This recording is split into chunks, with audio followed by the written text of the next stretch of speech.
Championship Series. Owen Sound, Mississauga. Game 1. There's your first of the series. The chance scores! They're starting to pour it on now. Mississauga has a 1-0 lead. Game 2.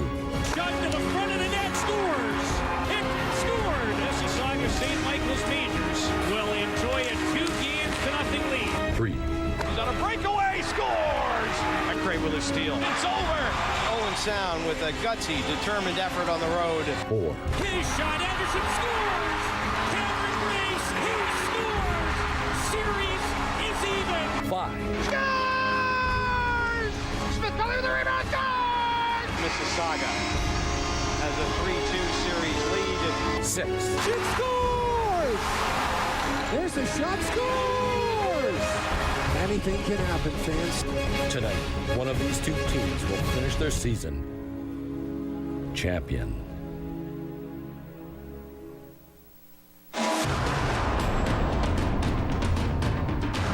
Race to Halmo, scores! On his own, Kinson scores! We're going to the OHL Finals. It's been a fun ride. And the celebration begins. History in the making. The Majors have sealed the deal. They are the Eastern Conference champions in the Ontario Hockey League. 5 decades since this happened, folks.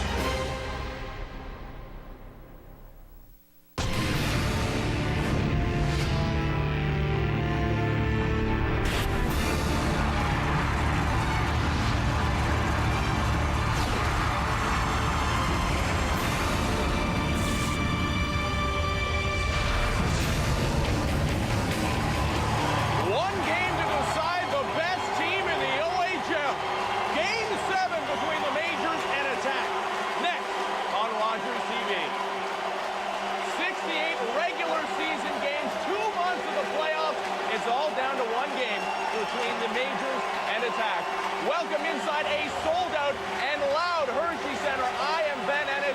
Game 7 of the Rogers OHL Championship Series coming your way next between the Mississauga St. Michael's Majors and Owen Sound Attack. The Majors jumping out to a 2-0 series lead in this series, taking the first 2 games by a combined score of 11-4. It looked like they might run away with the series. Not the case at all. The next 2 games, thrilling overtime wins for the Attack to tie the series at 2 games apiece.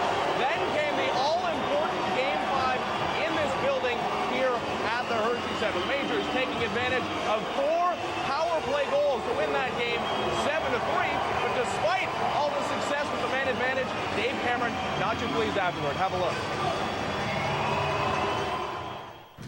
They've done a lot of BS the whole series. They're either diving or complaining.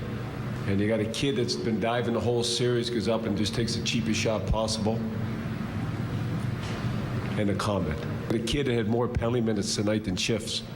What do you have to do to tighten things up defensively? Well, I hope the referees stay out of it. They're refereeing the score. And when games are on the line, there's calls being made that have no bearing on the play. And it's letting Owen Sound hang around. As much as I make my living in this game, I've always been a fan of this game. And I think this is what junior hockey's about. It's your small towns. It's a building on Thursday night that's sold out. They're not sitting on their hands. They're in. It's a great atmosphere, and personally, I love it. And I want to thank them. They gave me $6 to pay towards my fine coming off the ice. They threw some money at me, so I want to thank the people of Owen Sound for that. Dave Cameron fined $2,500 for that comment. The Attack come back in Game 6, win it, force this all-important winner-take-all Game 7, and the winner of this game is going to take home the Robertson Cup. Let's throw it down for the national anthem. Oh, Canada, our home and native land, true patriot love in all thy sons command. With glowing hearts we see thee rise, the true North strong and free. From far and wide, oh Canada, we stand on guard for thee. God, keep our land glorious and free. Oh, Canada, we stand on guard for thee. Oh, Canada, we stand on guard for thee.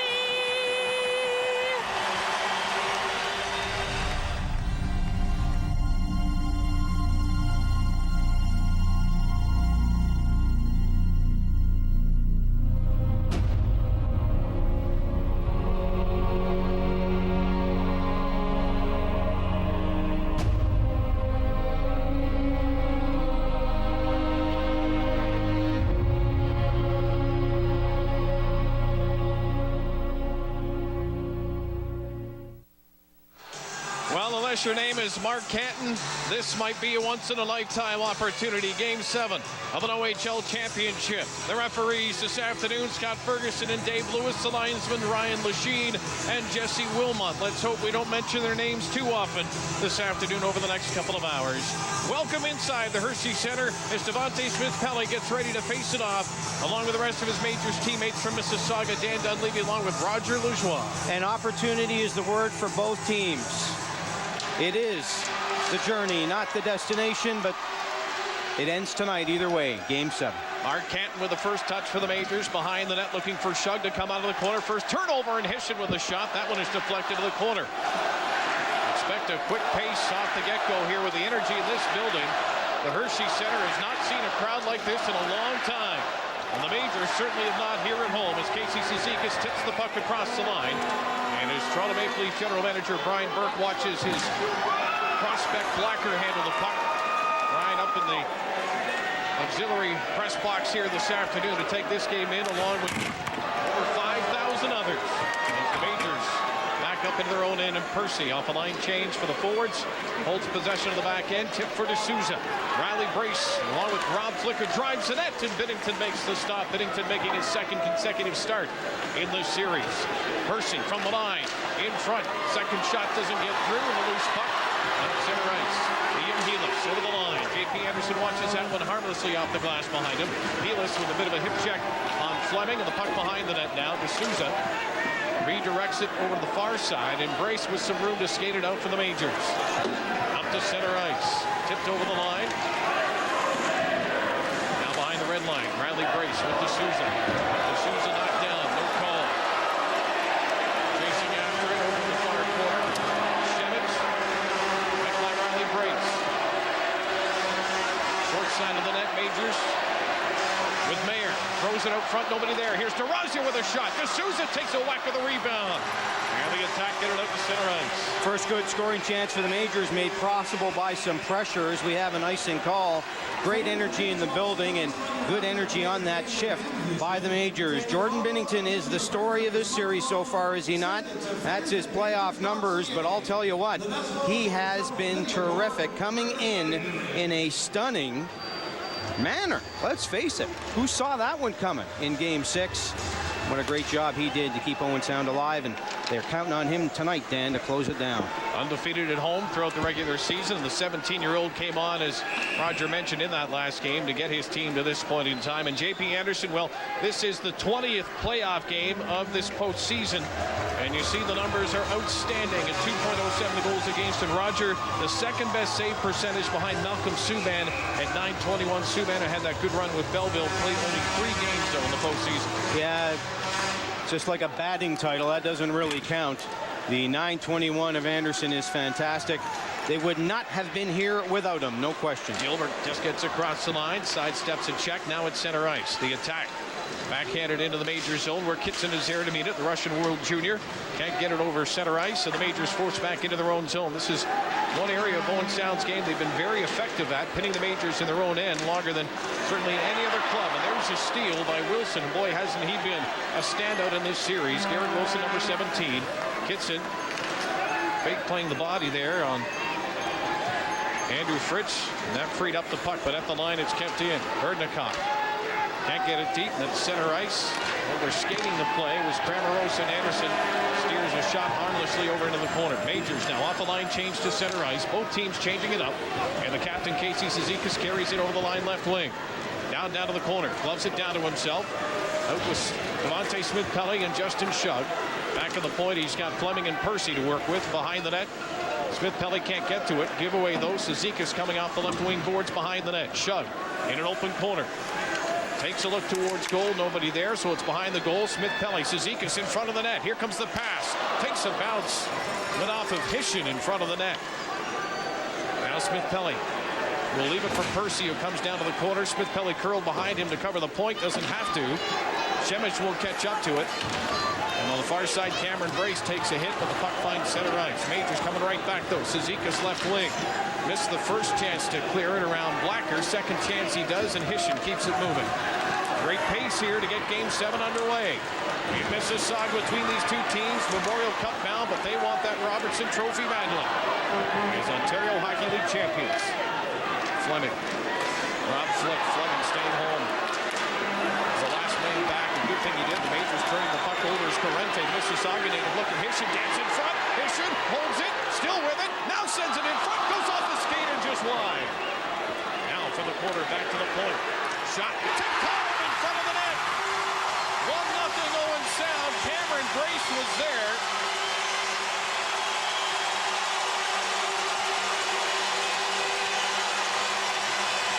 So is Mike Halmo. And the Owen Sound fans celebrate here in the Hershey Center. The Majors just dominated down low. Look at Hishin dancing around. Majors pinned in deep, can't clear it. Off his skate, still can't get the puck. Again, Owen Sound with another shot. Hits something on the way past Anderson. 4:14 in, and the visitors have a 1-0 lead. May have even gone off for the Majors defenseman. I believe that was Rob Flick, the forward, who was down low.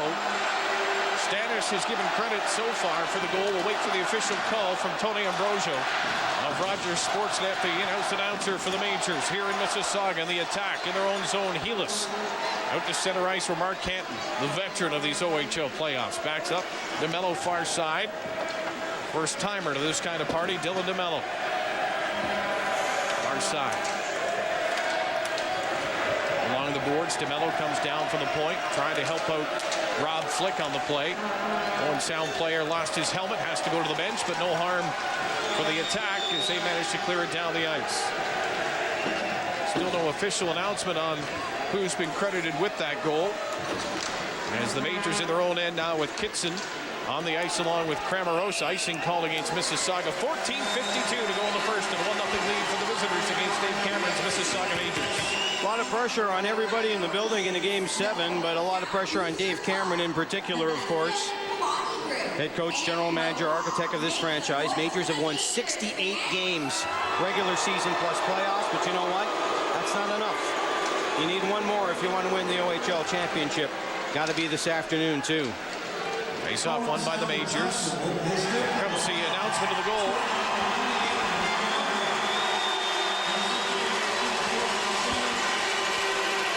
Cramarosa on the left point, knocked out. Halmo is given credit for the goal. Berdnikov behind the defense. He takes it past the blue line. Can't handle it, though, and Percy for the Majors. Not often the Mississauga falls behind this early at home. They certainly are used to coming back from deficits, but it's all Owen Sound here so far in the early going. As the Majors try to mount a counterattack, pardon the pun, that's been used many times against this Owen Sound club, and Kitson, the man to maybe engineering for Mississauga. Can't work his way around Wilson. Mayer picks up the loose puck and fires that one in the area of Binnington, and a rolling puck. He didn't really have to make too much of a save, but now a chance to move it out. Cutting gets shy of center, looking for Berdnikov. He's off on a change, and Brace applies the pressure for Owen Sound. Majors passed it. Shug now looking for Cizikas. Touch pass back to Shug. Blacker is there, and he clears out to center ice. Canton and DeMello, wild twos in the back end for Mississauga. It's tipped deep in Owen Sound territory. Cizikas and Shug in front of the net. Canton seeing that, takes the shot. Hits Cizikas, but took a straight bounce away from him, and Halmo now finds Brace. Meanwhile, Stanis coming towards the goal was open. Almost a 2-on-1 for Owen Sound. Devontae Smith-Pelly off his feet, didn't really throw a check, just kind of stood his ground as the Majors come back up the ice with Casey Cizikas. Stolen by Blacker. Stanish takes a look up ice. Brace over center on his backhand. Nice little touch feed inside. Hishin dances around Rob Flick. Met by Fleming, the Capitals draft pick. Rangers teaming up defensively as they've done all season long to clear the puck. Out to center ice. Rob Flick putting some pressure on Šemić behind the goal. Down there with D'Souza. Riley Brace keeps it moving behind the goal. D'Souza has Rob Flick in front. There's a centering pass by everybody. Percy holds it, walks into the circle. Scores! Tyler Percy for Mississauga with 12:34 to go in the opening period. A wild start to Game 7. And the Majors fans also respond. There's a lot of them here, even though Owen Sound has brought busloads and busloads, and they celebrate a 1-1 tie. Percy pitching in here. Here's the key. Putting it up high on Binnington. They've got to shoot on this kid. They shot 41 times into his pads last game, over the shoulder. That's how you do it. Creating traffic. Percy drills it. 7:26. We're tied at 1. Folks, we got a special afternoon coming up here. Referee keeping a watch on Fritz and Wise as they go back and forth with one another on the opening face-off after the second goal of this game to tie it at 1. Mississauga out of their zone are Schoenmakers to center ice. Wise and Bureau out there as well, and Corey will give chase. Bureau from the corner. Gilbert meets him. Wilson is over. Gilbert on Bureau again. Puck comes to an open corner. Canton jumps down from the left wing. Keeps possession behind the goal. Lost it. Cutting plays it up the boards. D'Orazio comes down to keep it in. Puck bounces. Jamie Wise for Peterborough Pete. Keeps the puck on his forehand. A little backhand feed by Schoenmakers into the corner. Cycle, old-fashioned style by the Majors. And Jamie Wise into the glove. Binnington makes the stop. And Wilson with some extracurriculars on Schoenmakers in front of the goal. Yeah, but that's the right idea. Jordan Binnington has to be tested. He was extremely good in Game 6. Don't get me wrong. But then I did the play-by-play call for the HaysFM.ca, the internet station here in Mississauga for that game. And I don't recall saying more than once. In fact, maybe I didn't even say what a great save by Binnington. You got to make him work. Wise did there. It was a good glove save, but the Majors have to keep the pressure on and make his life more difficult. Dave Cameron made that same comment after Game 6 as well at the press conference. Let's see if the kid can hold up. Jesse Blacker with a nice push up the ice. Hishin in the corner now. Watched by Fleming.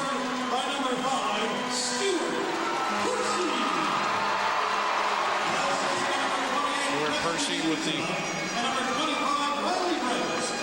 goal from D'Souza and Brace now being announced as Fleming keeps it in. Stanish from the corner, flips it high to center ice.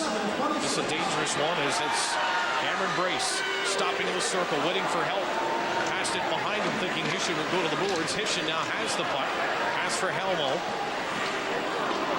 Into an open corner now. Percy for Mississauga. I wonder if this game will start to settle in a little bit. Maybe not with a pass like this. Here's Shug. And 3 men, 4 men to beat there. Nice defensive coverage by the attack. Slow the counter down, but the Majors keep possession. DeMello with a shot. That one is tipped just wide. There's been a great pace here. We're almost through the first half already, the opening period. Here's Shug down low with Kitson. Bouncing puck. Binnington made the save. Kitson on the rebound. Back to the point. DeMello down to the corner. Shug. Shields the puck, top of the circle, still holding it, turns, and just fires one in the area. Binnington is going to throw it down to the Majors with another face-off in Owen Sound territory. Boy, you can just feel the tension in this building, can't you? And that guy, Justin Shug, you think he's been through a couple of these wars? Only one other player has won 3 Memorial Cups. Well, mind you, there's only one guy that's won 3 Memorial Cups. Justin Shug hasn't done it yet. But Justin Shug has won back-to-back OHL titles, back-to-back cups. Quick shot off the face-off. And his experience so vital in Game 7. Shot deflected out front. And in the circle, the attack trying to clear. But Rob Flick, great job to keep it in. Now D'Souza turns towards goal. And it's a weak shot, but another face-off win by Mississauga here. 10:08 to go, opening period of 1-1 game. Well, the Majors now with a lot more energy, and certainly Owen Sound dominating that first 5-6 minutes in deep, but the Majors' turn there to keep the pressure and the puck in Owen Sound territory. It's almost like a football game, Dan. It's field possession, it's ice possession. You can't get into too much trouble when you got the puck in the other team's end of the rink most of the game. A face-off win by the Attack, and they're able to clear the puck down the ice. Now we are halfway through this opening period as Durazio hammers it on the boards. Riley Bryce, nice touch for Rob Flick, and he's up the ice along with D'Souza. 2-on-2 now as 3 now get back for the Attack. Wilson jump back, Keating, and D'Souza bump. Bouncing puck to the blue line, and instead of taking a whack at it, Durazio just backed up, made sure he had proper position on the ice. As Roger mentioned, it's making sure the play stays in front of you here in this 7th game. These two teams will play in the Memorial Cup. Not long from now, but they want to win this championship here tonight. That puck into the mesh, 9:21 to go in the opening period. We are tied at 1-1. The Go Attack Go, the fans here from Owen Sound, there are thousands of them in the building. This game is a complete sellout. There was not a ticket left on the shelf when they dropped the puck. There were scalpers outside the building. A lot of it is the great fans of Mark Reed's and the Owen Sound Attack who have made the trip. Lots of Majors fans in here as well. But my goodness, the Owen Sound fans have stepped up and are making a ton of noise here. And doesn't feel like a road game for Mark Reed's as both teams take advantage of this timeout to do some talking at the bench. Well, it's Mark Reed's doing all the talking. Dave Cameron just letting his team catch a breather here. Dave will do a share of talking at some point throughout the game as well. But Mark Reed seeing something he's not liking right now. And the Majors, since they got that goal, Roger, starting to work the cycle, coming out of the corner. They're keeping possession. You know, it sounds end of the ice. And that's something that Mark was talking about with the tone of hand gesturing. But how to handle that cycle coming out of the corner so they can get the puck going back up ice. One strength of Owen Sound, and you've seen it throughout the series, and Attack fans have seen it all year. Once they start going the other way on you, they're fast. They're fast. They use the breakout speed. That's where it happens, Dan. That's an excellent point. You come out, you break through that, and how many 2-on-1s, 3-on-2s have they generated as a result? Simmons with a shot that goes wide of the mark. Puck takes a strange bounce from the corner. Jamel Smith will go back to the point with it. As the Attack set up here. Parente. Back to the point by Jamel Smith. Shot held, and then that one goes. There's a referee going to claim it went off of. It'll stay in Mississauga territory, so Anderson got a piece of it. Or maybe it went off of Parente. Either way, the faceoff will be to the right of J.P. Anderson. J.B. Wise, the former Peterborough Pete. And J.P. Anderson, the pressure on him, but listen, there's been pressure on him all season. He has played every second of every playoff game, has not left the net. Mostly for good. I was going to say in good times or bad. Mostly it's been good times. No second option in Mississauga right now in the mind of Dave Cameron. Smith-Pelly and Shug on the breakout. Can't hold possession. Cizikas plays it back into Mississauga territory. The captain reaching back for it. Owen Sound side of center, fires it in Bennington. Touch along the far wall. Shot, Bennington makes the save. Rebound comes high.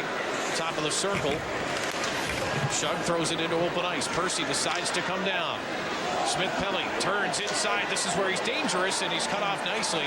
Jesse Blacker with a heads-up play there. These two teams didn't play a lot in the regular season, but they certainly know all about one another now, and will know each other even more when the Memorial Cup gets underway. Tickets still available for the MasterCard Memorial Cup. This game is sold out, but you can be part of the same vibe.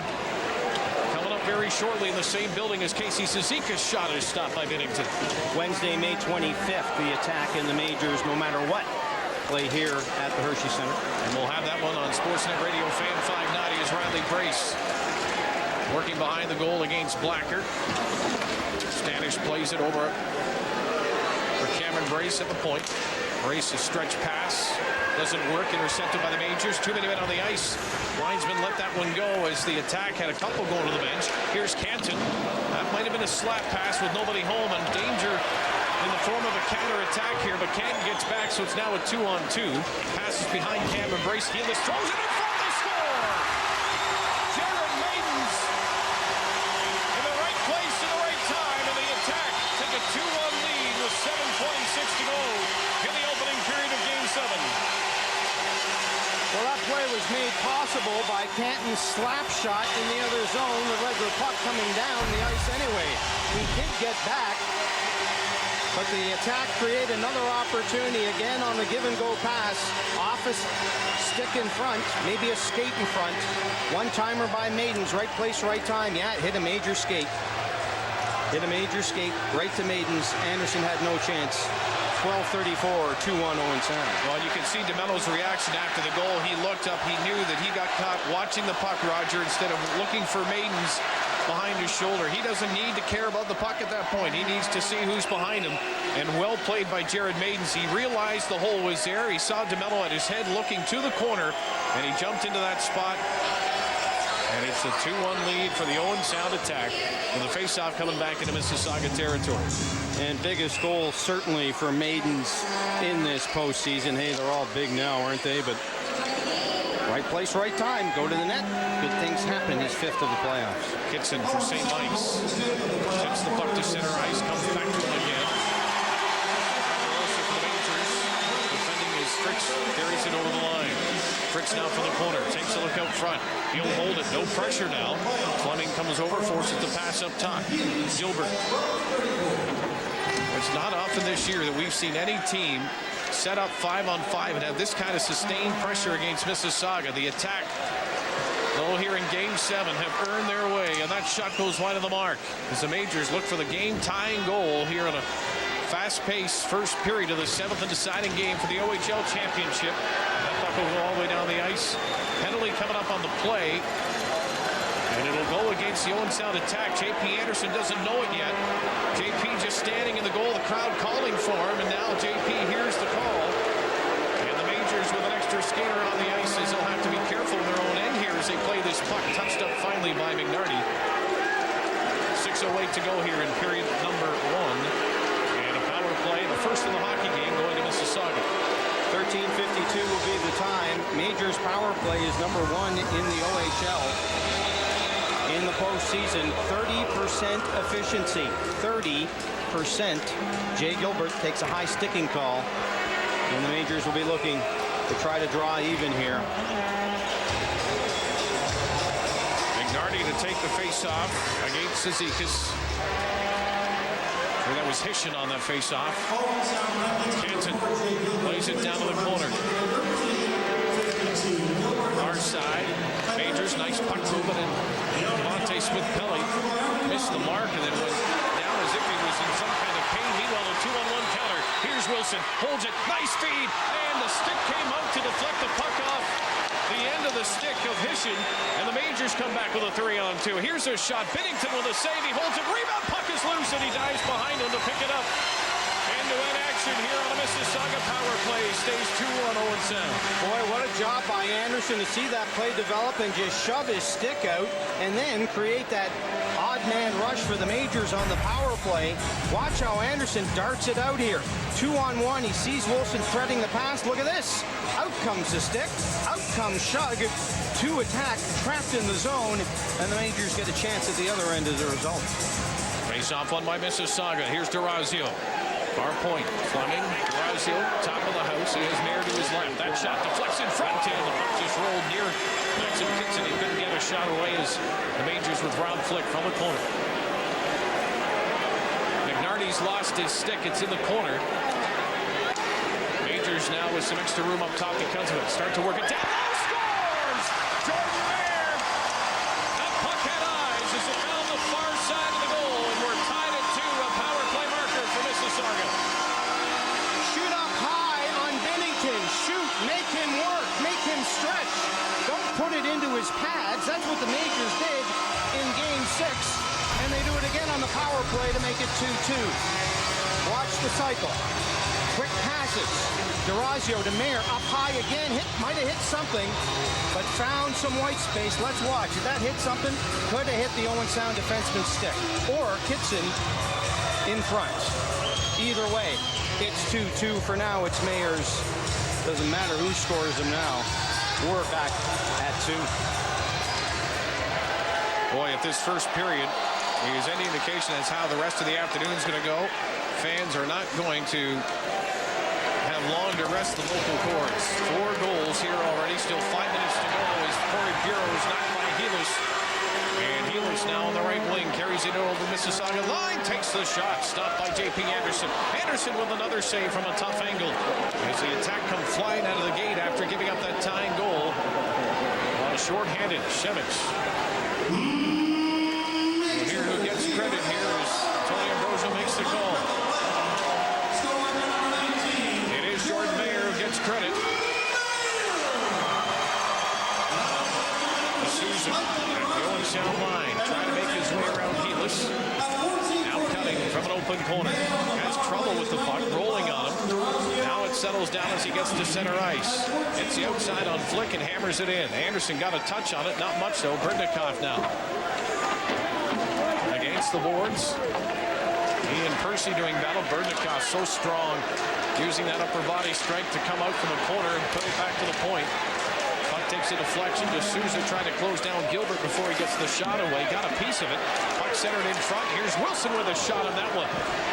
Berdnikov in line to the mark. Wilson throws it in front again. The Majors running around here. The attack putting on some pressure. Majors are getting dominated in their own end of the rink as they ice the puck here, Dan. Owen Sound's relentless forechecking pressure is just giving the Majors fits as D'Souza goes off, and this is a bit of a shiner. I don't know if we'll be able to pick it up or not, but boy, D'Souza took the sucker punch. There it is. You can see it underneath the mask area. Well, but boy, the Majors just can't clear the puck. Speed. It's Owen Sound speed right now. They're getting to it. And they're closing in on the Majors before they have a chance to move the puck out of their own zone. And here comes McNarty quickly on Canton. Canton, though, gets the puck up to the blue line. It's tipped into Owen Sound territory. Shove gets after it. The attack with Blacker getting it outside the line. McNarty. Cross-ice pass. Nice feed in front. That one's blocked. And centering pass. Little shot. Blacker as the pressure stays on by Owen Sound. McNarty centering pass. That one past Helmo. Thrown behind the goal. Fishing with a touch. D'Orazio low. Able to clear. A shove tips it out across the line. The Majors change it up. Owen Sound keep the same 5 on. Here's a turnover. Zizekas looking back as he gets possession of the puck. The Majors out there with Kitson. And Cramarosa's parked in front of the goal. Maxim Kitson. Stanish on his hip. Kitson from the corner. Cycle it down low with Cramarosa. Cameron Brace gets it outside the line, and the Majors keep possession. Cramarosa just flips it in. Mayer gives chase.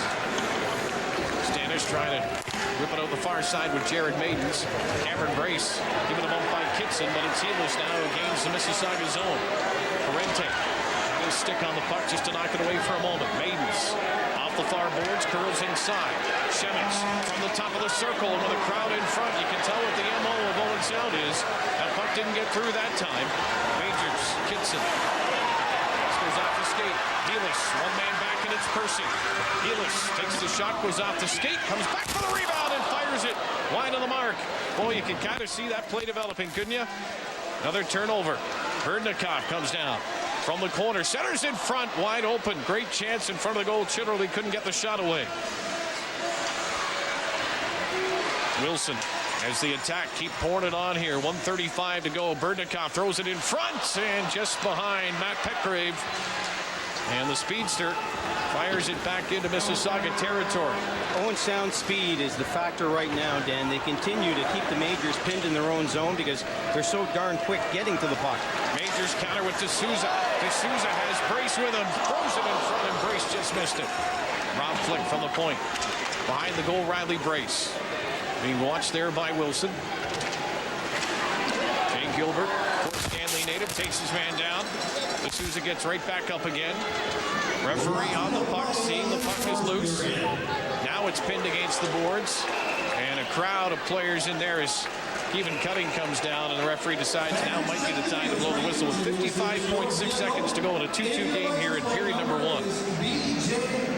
Well, we expected a battle, and man, do we have one as the players battle in the corner. Answering back and forth. We can't be surprised from that perspective either as Riley Bray shrugs it off and goes back. Jordan Binnington under pressure in goal in the Owen Sound goal, but how both teams have bounced back in this series. Remember, Majors won the first 2 games relatively easily. Owen Sound then twice in overtime. Majors dominate game 5. The Attack got out a win in game 6. Back and forth we've gone, and back and forth we've gone here with goals. Owen Sound, Majors, Owen Sound, Majors. Majors won the draw. Great play, though, by McNarty, jumping on Canton right away, giving him no space and time on the puck. And that pass out, whistled down by the linesman, hit the linesman. We're going to have the face-off back in Mississauga's end of the ice. Fleming and Casey Cizikas a little bit miffed on that one, but they'll line up and take the draw here. Big face-off with 44.8 seconds to go in this opening period. Cizikas and Hishin. Owen Sound. Shot on J.P. Anderson off of that draw by McNarty, who has the puck now from the near corner. 33 seconds to go. Period number 1. And this is, if you've just joined us, pretty much been the way this first period's looked. Owen Sound with constant pressure in the Majors with the odd counter. But we are at 2-2. Binnington watches to his right. McNarty with 17 seconds for Hishin.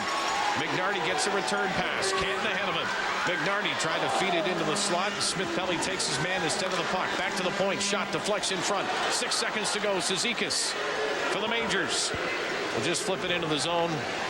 And that'll do it. End of the first period with an extra shot there. And I don't think that'll result in much. Too much at stake in a tie game after the first 20 minutes. Fantastic first period of play. You could not ask for better, could you, in the game 7?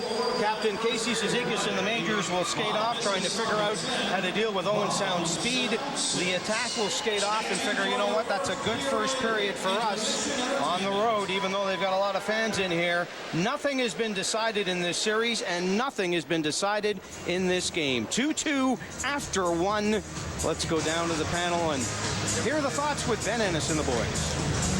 Thanks a lot, Raj. I am Ben Ennis, joined by Peter Curtis and Matt Scooby. Guys, what an unbelievable atmosphere it is in this building this afternoon for Game 7 between the Majors and Attack.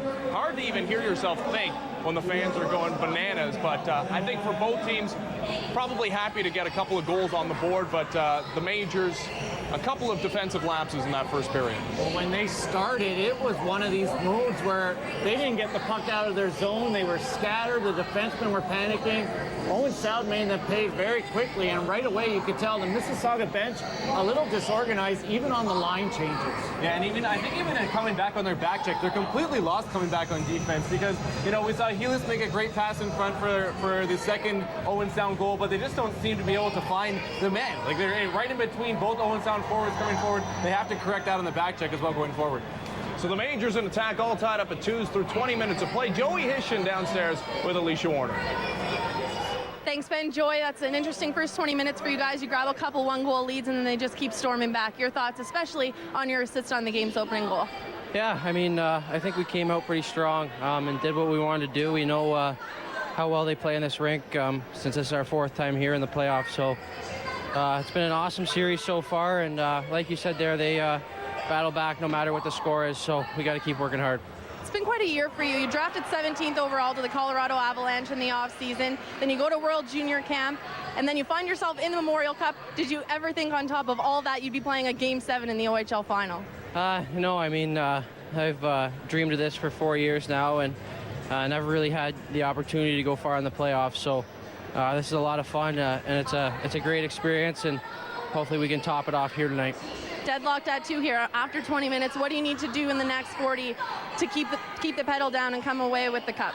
Yeah, well, like I said, Mississauga, they're a relentless team and they work very hard. So we got to exceed their intensity level and work hard throughout the next 2 periods, and hopefully we'll be all right.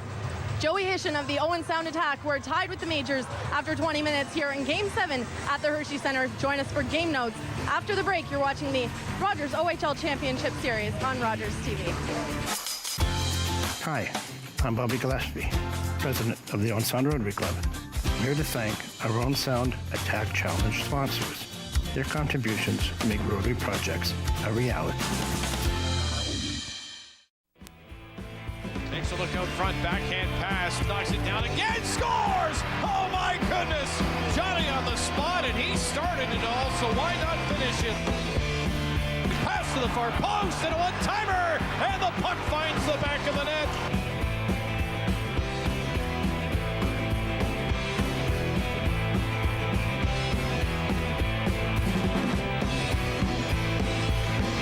You gotta pick your moments. When it comes time to be on the ice, that's the only thing on your mind, and that's when you're on the ice in practice, you're trying to get better.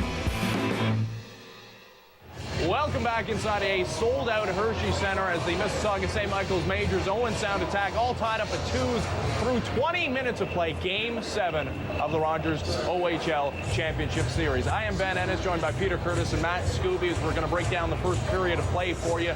And guys, the Mississauga St. Michael's Majors have been great throughout this series on the power play.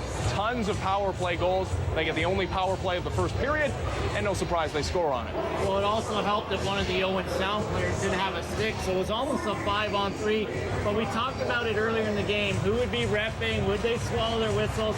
We've had a pretty clean game, even though it's been the one power play. So I'm more interested to see who got that second power play, especially if Mississauga's winning at the time when it gets called. It was a blatant penalty, I think, an easy high stick call. That was the only infraction of the period. So I think the refs have kind of put it away. They're going to let them play.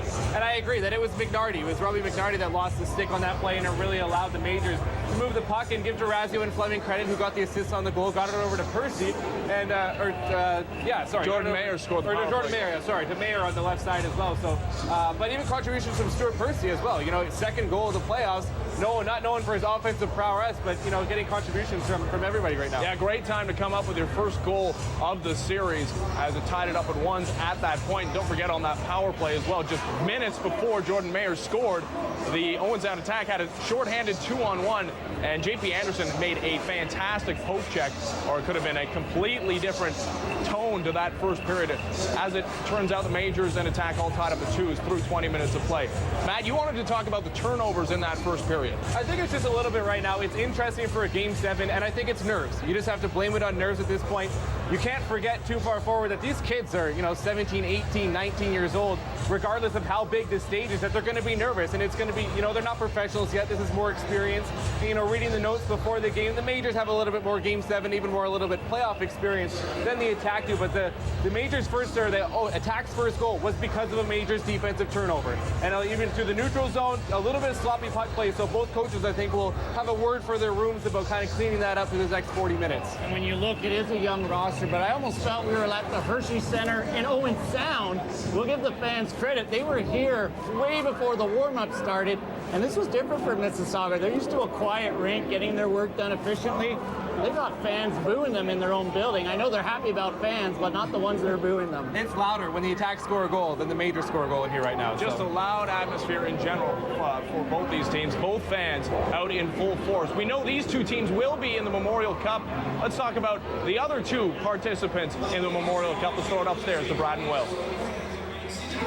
Thank you, Ben. Yeah, I just did the math. There are 124 hours, Will Farquharson, until they drop the puck to start the Memorial Cup on Friday night, May the 20th. We know the Mississauga St. Michael's Majors will play in that opening game. The question now is who they'll play, because they'll play the winner of the Quebec Major Junior Hockey League. And St. John, the #1 team in all of Canada, the Sea Dogs, having a little more trouble than expected with Gatineau. They're playing Game 6 tonight. Yeah, well, first of all, it's a good thing it's not 127 hours from now, or else we may all get stuck in a canyon and have to amputate. Anyways, to the queue. St. John, they could have won it all in Game 5 after winning Game 4 in double overtime, but Gatineau did come back in St. John to win Game 5 3-2. So that forces a Game 6 tonight that goes at 7 p.m. at the Bob. It's a very good atmosphere for Gatineau's home crowd, and if they can win that and force a Game 7, that would go tomorrow back in New Brunswick. So that's the situation. The Sea Dogs sort of against the ropes a little bit. They are up 3-2 in the series still, but that's a lot of pressure for the #1 team in this country as far as the rankings go. Out west, the series is over between Portland and Kootenay, and the Ice have now won 15 of 16, took Portland out quite easily. That's right. Well, Kootenay, they've really become the Cinderella story of the CHL playoffs. Of course, they swept Saskatoon in the second round, the second-ranked team in the country, the top team in the West, and they knocked out Portland, who was the top seed in the Western Conference of the Western League, in 5 games. So, really, they've been really an amazing story so far, and they're back in the Memorial Cup since they won it all in 2002. The red hot ice, which doesn't sound right, but it is correct to describe the white situation. Hot ice, maybe. White hot ice will take on these Owen Sound Attack on Saturday, next Saturday, to start the Memorial Cup as well. That game is set in place. Any James Franco movie references again before I throw back? Nothing come to mind? Pineapple Express has no relation to anything there. We'll work on one for the second intermission. Back to you, Ben. Thanks a lot, guys. Of course, the Memorial Cup getting started up May 20th, and we know these two teams will be there. And the Memorial Cup, it'll be rocking in this building once again as we talk again about Game 7 and the 2-2 score we have through 20 minutes of play. Guys, Mark Reitz, it just seems, has pulled all the right strings, pushed all the right buttons here through 6 games and a period of this series. He's used all 3 of his goaltenders. Every single goaltender has been a healthy scratch at least once during this series. The latest goaltender, Jordan Binnington, made 41 saves in the Game 6 win. He's looked pretty good. Well, that Game 6 press conference when Mark Reitz must have said performance on demand 3 or 4 times, pretty well saying, hey, you need to be ready to go in. Now, usually that works with your 4th liners and moving into 3rd line. Maybe the 2nd line guys getting some 1st line time, but for a 3rd string goalie to start Game 6 and go out and do that, Mark's really pushing a lot of buttons, and some of it is luck as well. It's got to be for him to have that success. He was their goalie. Don't forget, he was their goalie for most of this year and then played 46 games for them over the regular season. And before tonight's game, he said that Jordan Binnington is the one goaltender that has something to play for. So that's kind of an interesting thing. He's only 17 years old. Not that he's discounting what Zador or Stasier has done, but, you know, Binnington is the future for this Owen Sound team. And, you know, Mark Reitz has given him a shot, and he's played well. He's played well again tonight as well. We talk about nerves going into Game 7s. Everybody's got them. Butterflies, call them what you will. But we saw the Majors give up that first goal.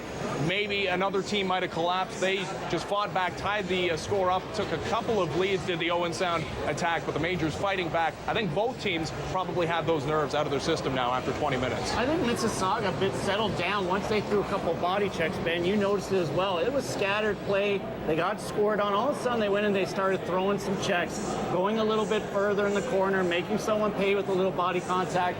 They settled down once they started to get a few body checks. And it was Smith Pelly leading the charge, but again, look for more physical play from both teams as we approach this next second period. Still nothing resolved in this Game 7. It's all tied up at 2s through 20 minutes between the Mississauga St. Michael's Majors and Owen Sound Attack. Second period coming up next on Rogers TV.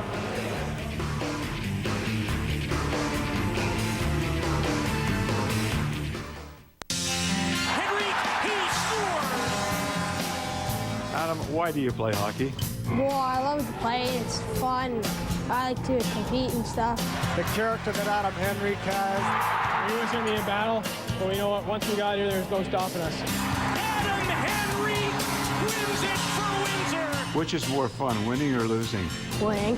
How do you handle losing? It's tough, but it's part of life, and you gotta deal with it. Windsor, you've waited a long time for this. It's a tough road to get here. Our goal is to win this championship all year. Do you hope to play junior hockey? Yeah, it'd be great. The repeat is complete. To be able to cap off my OHL career with a back-to-back champions is something special and something that I'm very proud of. Ideally, what would you like for Adam? Play in the NHL. I'm looking forward to it. I'm excited for the chance and the opportunity that they've given me.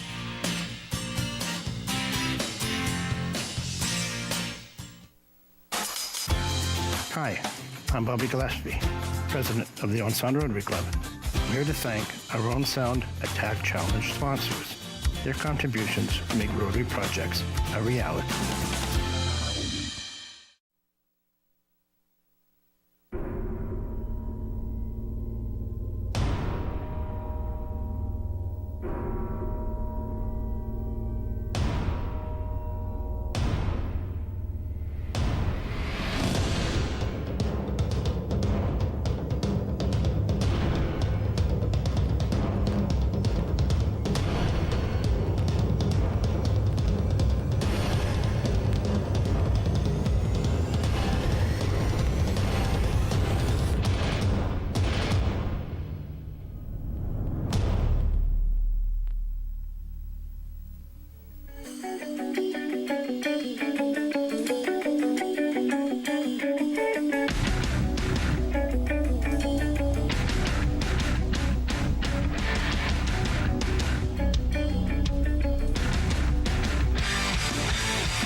Mississauga Majors and Owen Sound attack. 2-2. Nothing even close to being decided after that first 20 minutes of play. Dan Dunleavy and Roger Lajoie in a sold-out Hershey Center in Mississauga.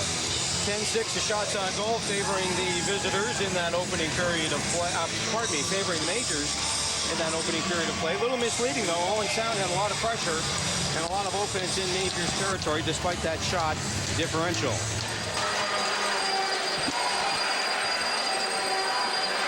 J.P. Anderson against Jordan Binnington. These two young men with a lot to shoulder here in the last couple of periods, and both players also know they are Memorial Cup bound, but they want that Robertson Trophy for their own. As Stanish from McNarty takes the feed, and Anderson with a blocker save.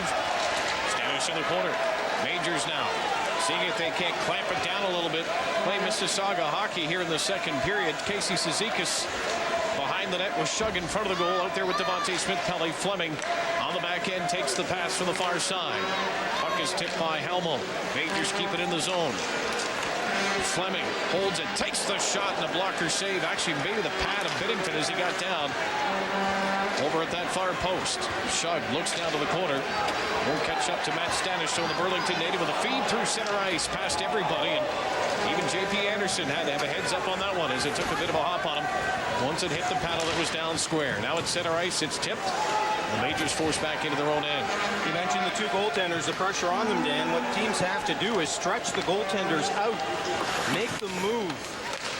I know that's easier said than done sometimes. It's not shots on goal. It's how much a goaltender has to get over and make a save. Cameron Brace can't work his way down the right wing. And hit after the play a little bit by Shemich. Fans reacted to that on DeRazio. On to Souza, rather, who's up front for Mississauga, along with Rob Flick and Riley Brace.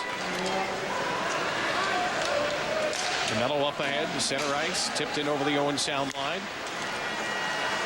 And you can already get a bit of a sense here. We're only about a couple minutes into the second period, but already you can tell the difference defensively that these two teams have come out with here in the second period. Not so freewheeling to start this second frame as it was in the first. And even with those breakout passes, you see the positioning. Players back, able to cut it off, and Roger, we're starting to go back and forth here between the zones a lot quicker. Well, that's the message both coaches have for their teams. You can bet it is freewheeling has to stop in a game 7. And the adrenaline, the juices, the early goal by Owen Sound might have opened up that game a little bit more, but this is more the kind of tense playoff style play we expected. Mayer with Cramarosa and Kitson. Mayer with one of the goals for Mississauga, spins in the corner. Kitson behind the net, gets a touch on it. Puck comes between his legs, uses that strength of his at the side of the goal. Shielding the puck back to Fleming at the point. Far side, DeRazio steers it on goal. Saved by Binnington, loose puck, and Gilbert can't clear it outside the zone. Kicked ahead by Wilson. He's lost his stick. He'll go to the bench and get another one. And a stretch pass intended for Mayer, and diving to catch it. He missed it. Offside. It'll come all the way back into Mississauga territory. Boy, the Majors tried to steal a page there from the way the attack have done that as J.P. Anderson has a drink. And Jordan Binnington of the attack heads back into his net.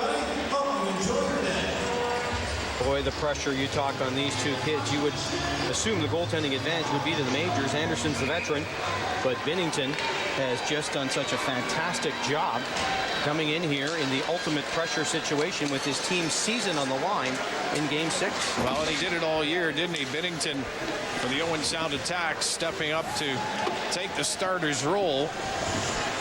And he did a fine job of it. Great record at home, as we alluded to earlier. If you just joined us, man just doesn't lose on home ice. 17, 6'2", 160. All indications are they've got a good one. He's the future of the Owen Sound attack, but they need him now. Physical play starting to pick up here as these teams get playing in closer quarters here in the early going of the second period. Zweep standing still, and Casey Cizikas just walked up and took the puck away from him. Fleming cross ice as the Majors finish a change. Off the bench, Smith-Pelly trying to put the puck in front, bounces high into the air, glove down, and Zweep carries to center ice. His backhand Backhands it on J.P. Anderson, who puts it off the board. Cizikas up to center ice, and Smith-Pelly won't catch up to it. Cizikas staying with the pass, following up on Halmo, and offside. And Smith-Pelly didn't clear the zone in time. And Halmo and Cizikas want to be careful here as they take a couple of little extra shots at the after the play ends. 4 minutes, 2 seconds gone in this second period, and a very different feel to period 2, as you mentioned, Dan, than we had in period 1. Little freewheeling, little freelance going on the ice.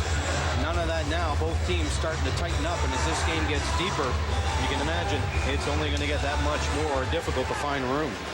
And discipline will be key as well, as two teams, as Roger mentioned, want to make sure they don't have special teams be the deciding factor, but odds are, the way the game is officiated these days, special teams will be the factor as Hishin carries it over the line. Holds it, lost it, gets it back again, turns and fires, and the puck bounces high into the air in the corner. Hishin after it himself. As McNarty out front, Hishin taken down. McNarty now. Watch behind the goal. Anderson down to keep the low area in front of the goal covered up. Shevich along the boards. Looking to spin out his Halmo. He tries to jam it in. Anderson down to cover up a crowd of players. And the referee makes the call, and this won't be fun for the last man getting up. Well, ever since game 4 of the series, of course, when the Majors had what appeared to be a goal whistled off with the puck loose in the crease, the referees and linesmen very cognizant of making sure the play continues until that puck is secure. We talk about the pressure on the players. How about the pressures on the officials to get that call right? It's 2-2 here early in the second period. We're already, it's game 7 every moment. Doesn't matter what the score is. They've got to make sure, is that puck smothered? And they made the right call there. Jesse Wilmot, the linesman, taking his position on the face-off of the major zone to the left of J.P. Anderson. And it'll be Helis. It's waved out of the face-off, and Cameron Brace, a Markham native, will slide in to take it. Against the Majors captain, Cizikas on the draw. Smith-Pelly facing the boards, pressured by Maidens, who has one of the goals for Owen Sound, and plenty of Owen Sound attack fans in the building now making lots of noise as the Majors. Mark Canton flips it on the wrong side of center, and that's an icing call. The veteran will hope he doesn't regret that play with 14:57 to go in the second. No, that's for sure, and we talk about some of the basics of the game. Not giving teams extra icing calls and clearing the puck out of your own zone without too much drama. That's been the strength of Dave Cameron's team throughout the postseason, throughout the regular season. But boy, we're down to crunch time now, aren't we? There's Mark Canton, like the rest of his Majors teammates. Game 89 playoffs and regular season combined. Well, the Majors roll their 4 lines all year, but it's line matching time as Dave Cameron with the last change, seeing the Hishin line out there is Rob Flick with Riley Brace and D'Souza. And Rob Flick comes up with a puck, takes the shot, bounces in front of the net, went for the rebound, couldn't get the shot away, and the attack looked to counter. Fired in by McNarty. Anderson trapped it on the wall. Ahead for Riley Brace.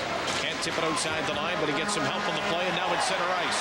Here's to Souza, and back behind the play. Penalty coming up to Rob Flick. I think he got baited into one by Petgrave. And the Majors will be shorthanded for the first time here this afternoon, tied at 2. Well, we talked about the importance of special teams, and Flick takes the penalty here. It's behind the play. Might have been it as we saw it. Owen Sound's power play, very effective, 5th in the league, 24.1% effectiveness. Majors penalty kill is now dropped to 5th after leading most of the postseason. So the attack have had some success on the power play. Majors scored on their chance. Owen Sound will try to score on theirs. Stanish, the only man back right now, and now Blacker will slide back from the face-off circle. Majors win the draw, and Canton will hammer it down the ice, force Biddington to make a glove save, and it wasn't a pretty one. Stanish pressured by Shug. Cizikas comes down low to help out. Chasing after Blacker. Cizikas comes up with a puck. He did this in the World Junior Hockey Championships. Casey Cizikas in a very memorable shift for Team Canada and Dave Cameron. He's at it again, and he'll go to the bench. A great job by the Majors captain. And he gets the same cheer he kind of got at the World Juniors as well. Great energy there. Blacker fires it in. Anderson out to touch it. On his forehand. Plays it into the corner. Trapped there. Played behind the goal by Andrew Fritsch. Now back to the point. Blacker. Stanish. Blacker top of the house. Stanish near side. Takes a look. Far circle. There's a shot. Doesn't get through. Blocked by Wise, who puts it off the boards and down the ice with 1:03 to go. And the attack power play. 2-2 game. Good aggressive penalty kill by the Majors there. When they are aggressive on the penalty kill, it's when it works, just like there, coming up and meeting the attack at center. Wilson now, as D'Souza tried to glove it down to the neutral zone. Stanish, Halmo out there as well. Petgrave back at the point. He scored a big goal here in this series, in this very building. There's a shot that just goes wide. Kept in the corner by Halmo. Wilson has it taken away, and it's tipped out to center ice. 30 seconds left in the power play for Owen Sound. Looking to regain a 1-goal lead. They've had it twice in this game so far. The Majors have never led. They've only been able to come back and keep it level as it's cleared down the ice in a roller. Majors change it up. They get 2 skaters off with that change and 10 seconds to go in this kill as it's brought up ice now by Helis. Fired in by the Georgetown native and behind the Mississauga goal. Comes near side, Petgrave. That went off the leg. Now look out. Majors almost had an odd man rush. Maybe a 3-on-1 if that puck wasn't blocked from getting over center ice. Halmo, great job coming off the wall. Takes a backhand and that is wide. Puck bounces out in front. Backhand shot by Halmo and somehow J.P. Anderson keeps it out. Halmo goes to the bench. Too many men on the ice. It hit his skate. Linesman hasn't even made the call. Majors on the counter. Here's Cizikas. Cuts to the goal. Can't get the shot away. How is that not too many men with a puck hitting the skate? They missed that one. Pure and simple. They did not see the extra man on the ice. Now coming the other way. This is Cameron Brace. Couldn't get the shot away. Then he's hit after the play, and the referees missed that one as well. Shug with a drop at the line. Cizikas back for Shug, and it drifts wide of the far post. Taken down, Smith-Pelly. No penalty. My goodness, this is just going wide open now. Officials letting it go as Kevin Cutting takes a shot, and that one stopped by J.P. Anderson. Gilbert plays it behind the goal. Corrente okay for the Majors. It's okay as long as it's wide open for everybody and the players know it. I guarantee it won't stay that way. Some pretty obvious calls have been missed so far, and someone's going to get called on a cheapie, and then you'll see the argument from either bench. Berdnikov at center. Cramarosa reaching in. Couple of hacks again. They let him go. Anderson behind the net. Corrente keeps it moving. 11 minutes remaining. Second period, 2-2 game as Shevich turns in his own end. Dave Cameron hollering. Pressure the puck. Petgrave now as 2 Majors get caught deep. Petgrave with his speed over the line holds the puck. Petgrave trying to throw it in front, that hit a leg. Stripped by Cramarosa. Tries to tip it forward. Cramarosa held again, no call. 2-on-1 though for the Majors. Mayer has one. Mayer takes the shot, stopped by Bennington. Should have been hit by Cramarosa. Boy, this thing is just... The lid is off this game, folks. 10:28 to go, 2-2 second period. And the referees have pretty much decided they're not going to call anything else. Put the puck in the goalie's pads. Bennington's going to stop this shot pretty much every time. Not in the pads, but shot at him. Had the second man, and you're right about the hit and going back and forth, Dan. Referees have put the whistle away for both teams. You don't want the referees to decide it, so looks like they're going to let the players play. You're so right, though, Dan. Then the first penalty that's called, of course, whatever it is, brings a storm of protest. But wide open back and forth. Great stuff. Tipped at center ice. D'Souza against Kevin Cutting, the Mauriceburg native for Owen Sound. Can't clear around Riley Brace, who keeps it in. Gilbert in the corner, pressured right away by D'Souza. Cutting has to kick it out of his skates to his stick. Rob Flick is there for the Majors as well. Wilson pass one off of his skate. Just shy of the Mississauga line. Then it's chipped in by Gilbert, who took an extra shot at Durazio, who came in with a hit. D'Souza off the glass, down the ice, and will not have enough for icing. Richmond Hills, Jordan Binnington looks behind the net. Riley Brace tripped up. Rob Flick back in his own end with DeRazio. Majors trying to play the right wing. Wilson intercepts at center ice and fires it into Mississauga territory. Majors hollering for Flick to get off and finish up the line change.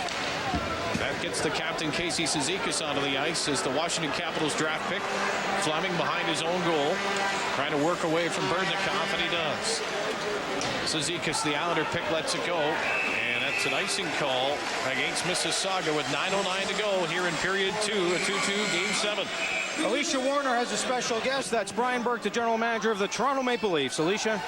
Thank you very much. President and General Manager of the Toronto Maple Leafs, Brian Burke, with me. Draft prospect from the 2009 draft, Jesse Blacker, on the Owen Sound attack. What have you thought of his play today? Well, I've seen him in the playoffs already, and I think he's had a good playoff. He's played well tonight. He skates real well. He's got a hard shot. He's intense. He's smart. But it's a heck of a hockey game. You saw the CHL top prospect game at the Air Canada Centre earlier this year. Is there anybody else out there today that's caught in your eye? Well, the Percy kid that plays for St. Mike's is getting a lot of attention from a lot of teams. He's a good player, really smart. But I have a feeling he's not going to be there where we pick. Thanks for this. Enjoy the rest of the game. Thank you. Brian Burke, President and General Manager of the Toronto Maple Leafs. Guys, back to you. And thanks to Brian Burke for being with us. He is sitting in the new auxiliary box that has been constructed here for the Memorial Cup, and an interested observer, of course, of Jesse and the Owen Sound attack and some other players. Interesting comments about Percy, and I think most people would agree that Stuart Percy is not going to be around by the time the late first round comes, where the Leafs now have 2 picks stand. That's right. He is, as Brian mentioned, well watched, and he has been through the entire season. Scouts have been here all year, as they are at every OHL rink. Majors with a counter now is Shug looking for Smith-Pelly in front. First pass doesn't work. Cizikas in his skates. Blacker with a steal, and the Leaf draft pick sends it forward. And in over the line, Blacker following up. Hishin reaching for it. And the puck bounces right on the stick of DeMello. Fights to get it outside the line. Hamill with a follow-up. Hishin, nice little move on Smith-Pelly. Hishin on his backhand. Forehand, can't get the shot away. Blocked in front by Canton. The veteran got the leg down to block that one. That's a huge play by Canton because 3 attack forwards were in deep, and he managed to get it out. Boy, oh boy, Owen Sound flirting with disaster when it comes to line changes here. And too many men on the ice. The Majors gain center ice, and now inside the Owen Sound zone, Cizikas. Drop for Shug. That's a dangerous pass, top of the circle. Majors lucky they've got Fleming and Percy both back, and it's hammered right back in. Binnington for Petgrave, who takes a look up ice. Decides the short route for Stanish, tipped in by Wilson. Anderson had to be mindful of that one. Right on goal as it's tipped to the boards near side. Kitson has yet to leave his mark on this game. Will he do it in the second period as he gains the zone, looking for the loose puck? Has it now. Kitson from the corner against Petgrave. Kitson holds it. Looks back to the point. Pass back. Intercepted by Berdnikov. One-on-one. Percy, Berdnikov, and Percy won that battle.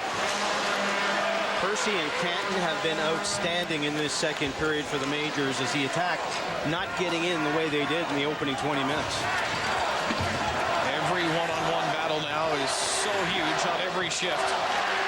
There's a shot that's wide of the mark. And you mentioned it too, Roger, as you and I were chatting during the intermission amongst ourselves about you've got to be careful. If you're going to take a hard shot and wire it wide against this Owen Sound attack, you could be outman going the other way in a hurry. As we saw when Canton did that, leading to the second Owen Sound goal.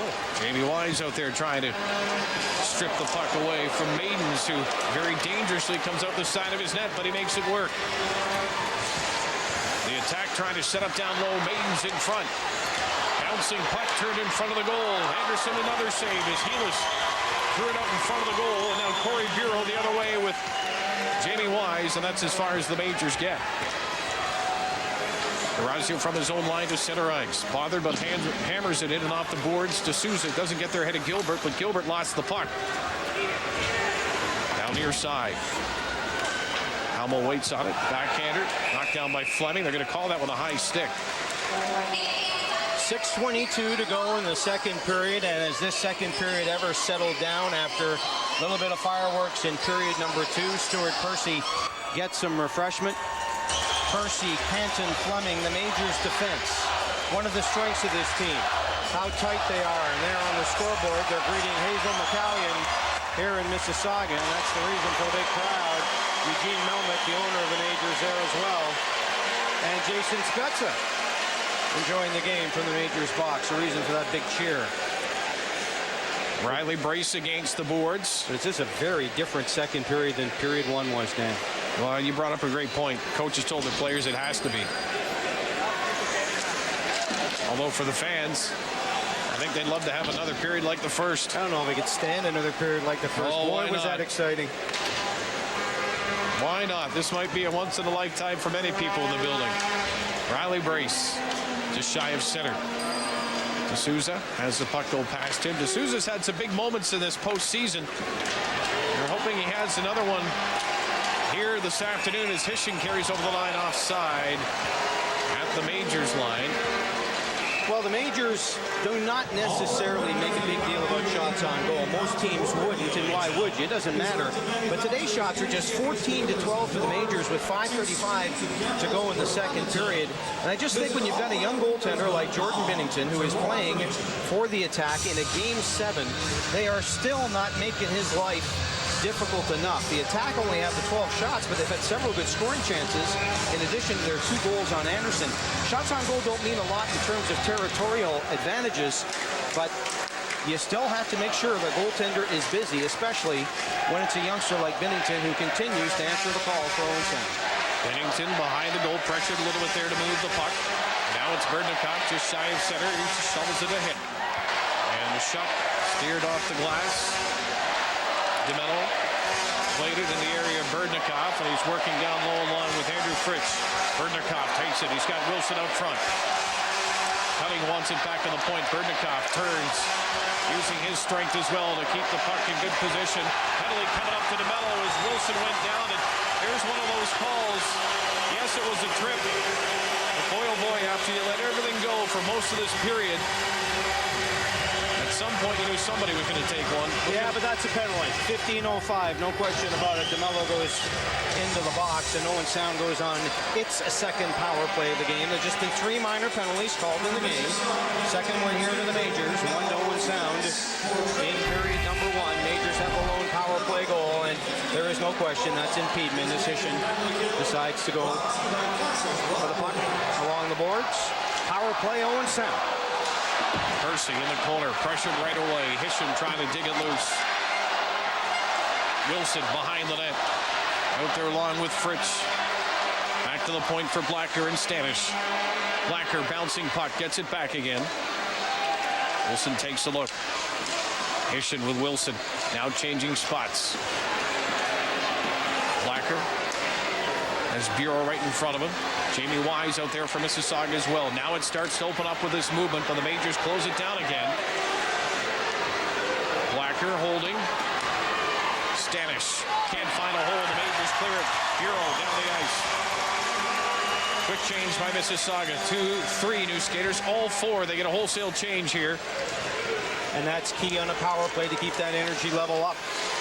Wilson can't get over the line. Stanish will carry. Met there by Canton, and Shagu backhands it down the ice. Minute gone in the power play. Richmond Hill native up ahead to McNarty.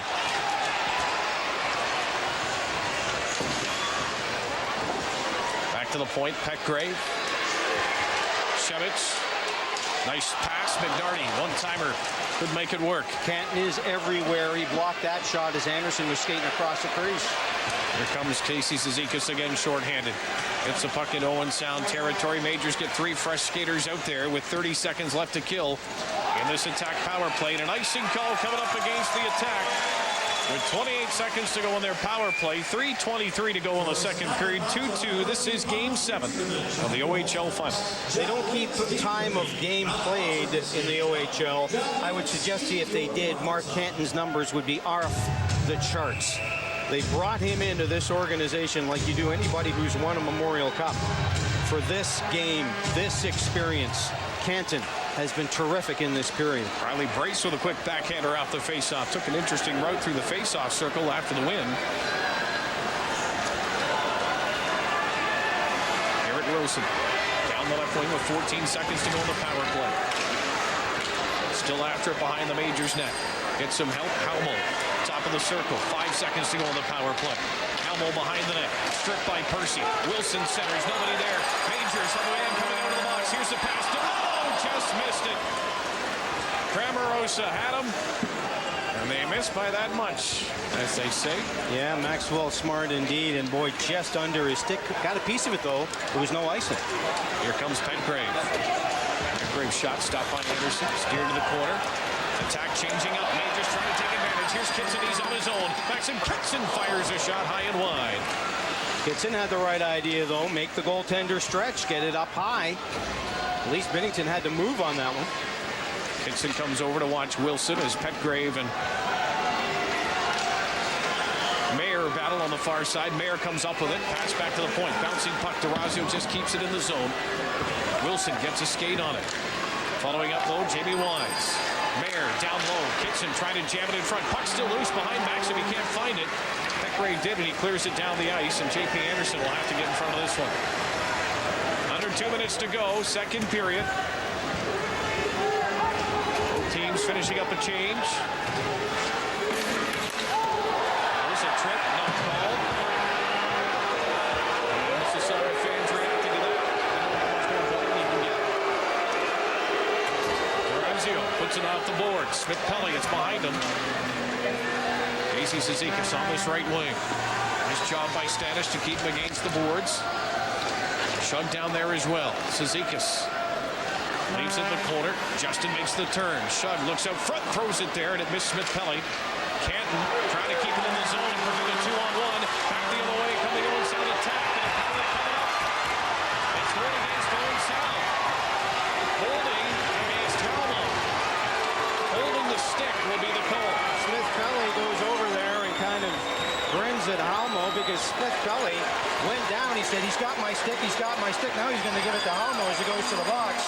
This is what Dave Cameron was complaining about earlier in the series. The kind of clutching and grabbing. Smith-Pelly did his best to get back, stayed with him, and Halmo had his stick underneath him. Now let's watch. Watch the play. Smith-Pelly's trying to get back. Halmo's got it. Look, he's holding his stick. That's a penalty. Good call. Face off to the right of Binnington with 1:11 to go. Here in the second period, tied at 2, and Smith-Pelly's on the bench. Kitson with Cramarosa and Mayer. Face off won by the Majors. Fleming back at the point, along with DeRazio to start on this power play. Fleming shoves it down to the post. It's on the side of the net. Kitson gets it off the mesh. Maxim plays it into the corner. Mayer back to Kitson off the boards.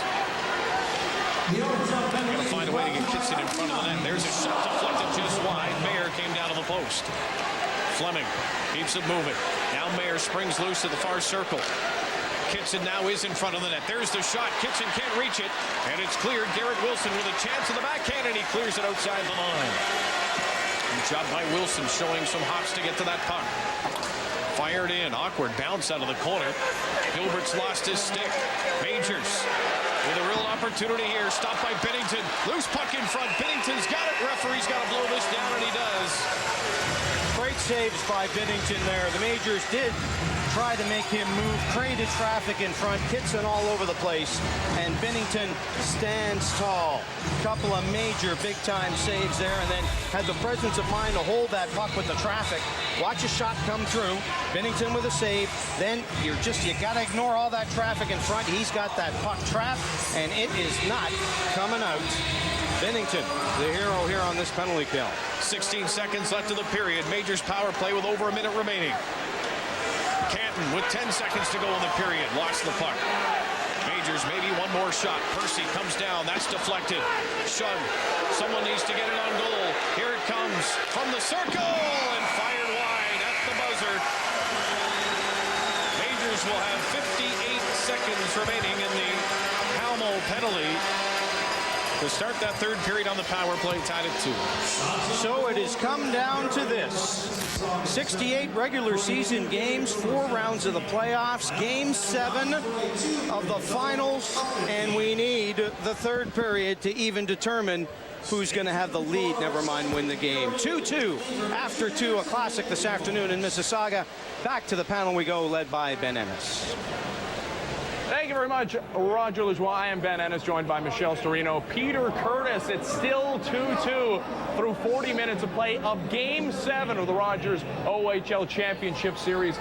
Ladies and gents, first of all, what an amazing game, what an amazing series, what an amazing year of OHL hockey it's been on Rogers TV, but a difference, obviously, in that second period after 4 goals combined in the first. What was the difference? I think Mississauga having their defense and just a calming effect, you were mentioning, Peter.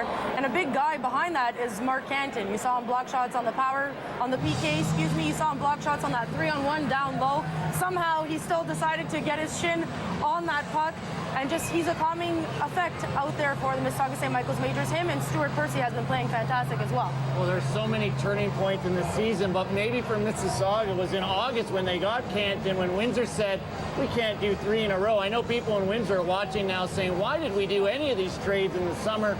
But Canton has been one of those steadying influences, and DeMello has been struggling in this game and hasn't taken a regular shift, so we'll see if Canton gets maybe 25 minutes of game time. All right, let's hear from the man, Mark Canton, downstairs with Alicia Warner. Thanks, guys. Mark Canton with me. 2-2 after 2. After a real wide open first period, it seemed to really tighten up in the second. What are your thoughts on the first 40? Yeah, I think both teams were a little loose in the first, some jitters and stuff like that. Like you said, in the second we tightened up a bit, and as the shots we'll see, I think each team only got about 5 or 6 that period. So. We've talked a lot about you and Justin Shug's back-to-back Memorial Cups, but the fact is in 2008 you remember the Belleville Bulls that lost to Kitchener in Game 7 in the OHL Final. What do you take from that experience to kind of turn it around for you here today? Obviously that was a very tough game. Even now I still think back, and we were 60 minutes short of winning an OHL championship, coming back from a 3-0 deficit. So, I told guys before the game that that's the worst feeling I think I've ever had, is losing that game. So. Hopefully it puts some fire underneath the guys and gets them motivated. Now, on a road trip to Windsor earlier this season, it was one of the first times that I talked to you and Justin Shug, and you guys kind of caught me off guard saying that even more so than a Memorial Cup, an OHL title means so much. You can maybe just touch on that a little more. Yeah, of course, and I stick to that. I mean, Memorial Cup is a tournament style. You can win, you can have 4 good games and be a champion. In playoffs, you got to have 16 good games and tough games, overtime games, back-to-back games, road wins. So it's tough. Yeah, and hopefully we can do it here tonight. Spread that wisdom in the room. Mark Canton of the Mississauga St. Michael's Majors, who's tied with the Owen Sound Attack after 40 minutes. We'll send it back upstairs to the panel. Thank you very much, Alicia. There we see Mark Canton, and we were just talking about his strong play there in the second period. The Majors, as a whole, playing very well on the penalty kill in that period. Casey Cizikas, I remember a great penalty kill shift from him in that middle frame. The Majors have been good overall on the penalty kill during the playoffs. They have the 1 power play goal in this game, but the penalty kill really getting it done in that second period. Oh, absolutely. You mentioned Casey Cizikas, and he's the captain for a reason. He was on Team Canada for a reason.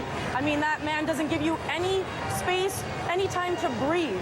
And there's just so much pressure that he puts on the defensemen and on the forwards out there that they don't have an answer for him, really. And of course, you get guys like Jamie Wise doing the same as well, Joseph Cramarosa, Chris D'Souza. The second and third unit guys are doing quite well as well for the Mississauga St. Michael's Majors. And when you think of Cizikas, you're almost saying there's people that are shut down people.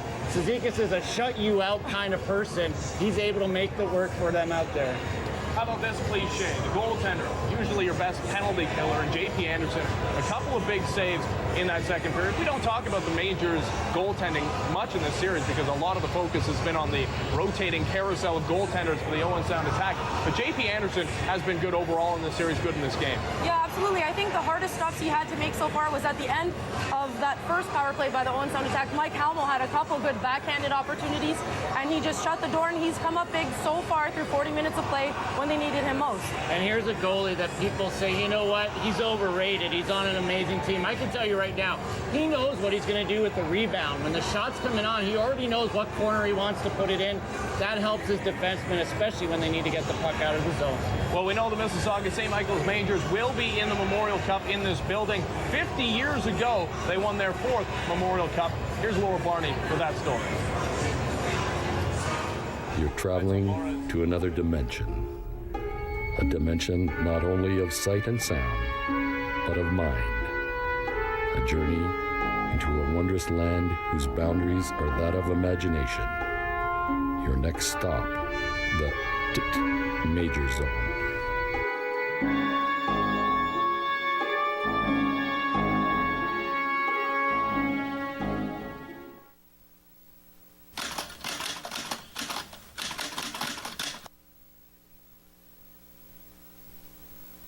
The Double Blue had a lot to celebrate during the summer of 1947.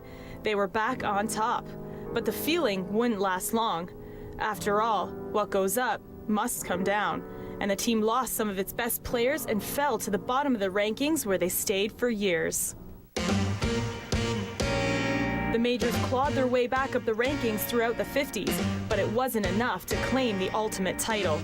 Heading into the 1960-61 season, St. Mike's was struggling to find a head coach. Manager Father David Bauer was left no choice. He stepped in behind the bench on what he thought would be a temporary basis. Donning the M, twins Bruce and Dave Draper and Larry Keenan were the forefront of the squad. Terry O'Malley led his team as captain, with a 59-60 season's premier netminder Jerry Cheevers between the pipes.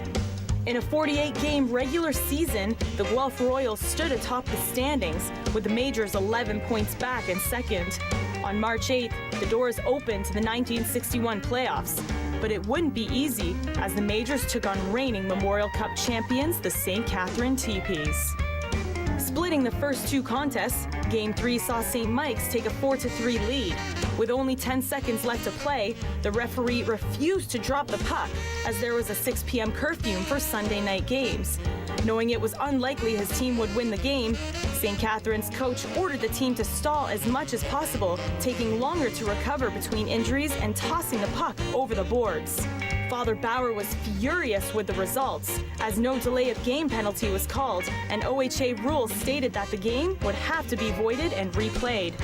The Majors found justice in the rescheduled Game 3 as they took the win 4-1 and Game 4 8-2, eventually winning the series in 6. The OHA semifinal against the Hamilton Red Wings proved to be difficult and dirty all the way through to Game 7. Bruce Draper was slammed into the boards earlier in the series, resulting in a serious concussion. The Majors were down 3 goals in the second period of the final game when Father Bauer made the decision to bring Draper back in. The forward skated out wearing a helmet and received a standing ovation from the crowd. With Draper back in and the support from the fans, St. Mike's earned a 5-3 victory. But the reward wasn't pretty. The final saw the Majors face off against the first-place Guelph Royals. After the Majors lost the first 2 games, the series was pushed to the distance once again. No one expected St. Mike's to come out of this one, but the boys broke down the wall and stole the John Ross Robertson Trophy. In the best-of-5 Eastern Canadian final, the Majors thumped the Moncton Beavers in 3 straight, outscoring their opponents 28-6 to capture the George T. Richardson Memorial Trophy. A great honor to say the least, but there is still one more they wanted. For the first time, Edmonton was host to the Memorial Cup. The Double Blue owned the Oil Kings in Game 1 and Game 2, beating them 4-0 and 4-1. Game 3 went to the Majors 4-2, but then Edmonton stormed back, winning the next 2 games. Prior to Game 6, Father Bauer temporarily took the team away from the pressures of hockey and replaced it with boating, quoits, and baseball, and his tactics worked. In a 4-2 victory, the Majors hoisted their 4th Memorial Cup and claimed the record of most Memorial Cup wins for a franchise. But the team would not return to defend its championship. The school withdrew its Junior A team from the OHA competition, feeling that the sport interfered with students' education.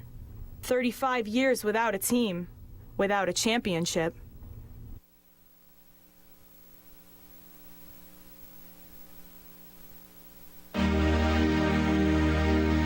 August 15th, 1996, the OHL's governors approved the franchise bid and the Toronto St. Michael's Majors were welcomed back into the league. On Friday, September 19th, 1997, the familiar Double Blue was brought out of retirement and made its way onto the ice. Years after their rebirth, and since finding a new home in Mississauga, the Majors still await the ultimate junior championship. There you go, the Mississauga St. Michael's Majors trying to win the first Memorial Cup in 50 years. Joined now by Laura Barney, who put that story together. And Laura, it must be so amazing to go back in the annals of time and go back, look at the storied history of the Majors in Toronto, now in Mississauga. So many stories must come out of that. It does, and you learn to appreciate appreciate it a lot more. I mean, needless to say, there are so many stories, there's so much history sitting right here in front of us, Ben. So many people have touched it. It's such a wonderful thing, and with those years without any hockey, I think it means even more now. And we talk about not winning it since '61. Well, actually, no Mississauga majors have ever won it, so it's been a while. So we look forward to that. Yeah, the Mississauga St. Michael's Majors trying to write history this year. They know they will be in the Memorial Cup, but not on their minds at all here as they play Game 7 against the Owen Sound Attack. And what a third period we've got coming up as well. But first, let's go back upstairs to Brad and Will. Thank you, Ben. We're doing the math as we continue to update it. 123 hours and 27 minutes. That's right. Until the Memorial Cup gets underway. To the second. Here at the Hershey Center in Mississauga. And, of course, we're watching for one more team from Quebec to join the fray. We know that Kootenay, Owen Sound, and Mississauga are in the Mem Cup. And now we're waiting on either Gatineau or, of course, the #1 seed in all of Canada, the St. John Sea Dogs. Let's look at that series, Will Farquharson. Game 6 tonight in Gatineau. Can the Olympics pull this thing off? They're down 3-2 in the series. Well, we see St. John. They're the favorites. They have 2 of the top 5 North American skaters ranked in this upcoming NHL draft. They've got Jonathan Huberdeau with 28 points in these playoffs.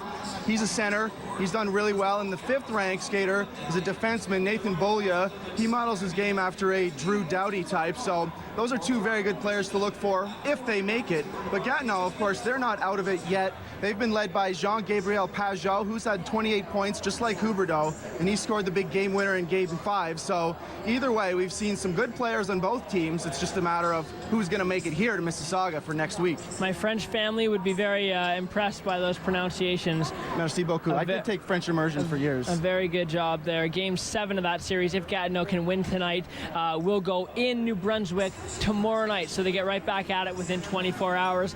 Meanwhile, we do want to talk about the Kootenay Ice because they are hot. They've won 15 of 16. They took care of Portland fairly easily. No more American teams in this tournament this year. So now Kootenay, what are we looking at with that team? Do they have a chance to come into the Mem Cup and continue to shock and maybe pull this thing off and win the national championship? Well, they sure could. They've been the Cinderella story, and one interesting story for their season is in January when they pulled off a big move with Swift Current. They traded 5 players and 3 draft picks to acquire Cody Eakin, who was just coming off a good performance with Canada at the World Junior Tournament, and he has really done a lot in his time in Kootenay. He's got 44 points in 26 regular season games, and in the playoffs he's been great with 27 points in 19 games. That's a lot of numbers, but the point is he's been really good for Kootenay, and he'll be here in Mississauga, and so we can see him play.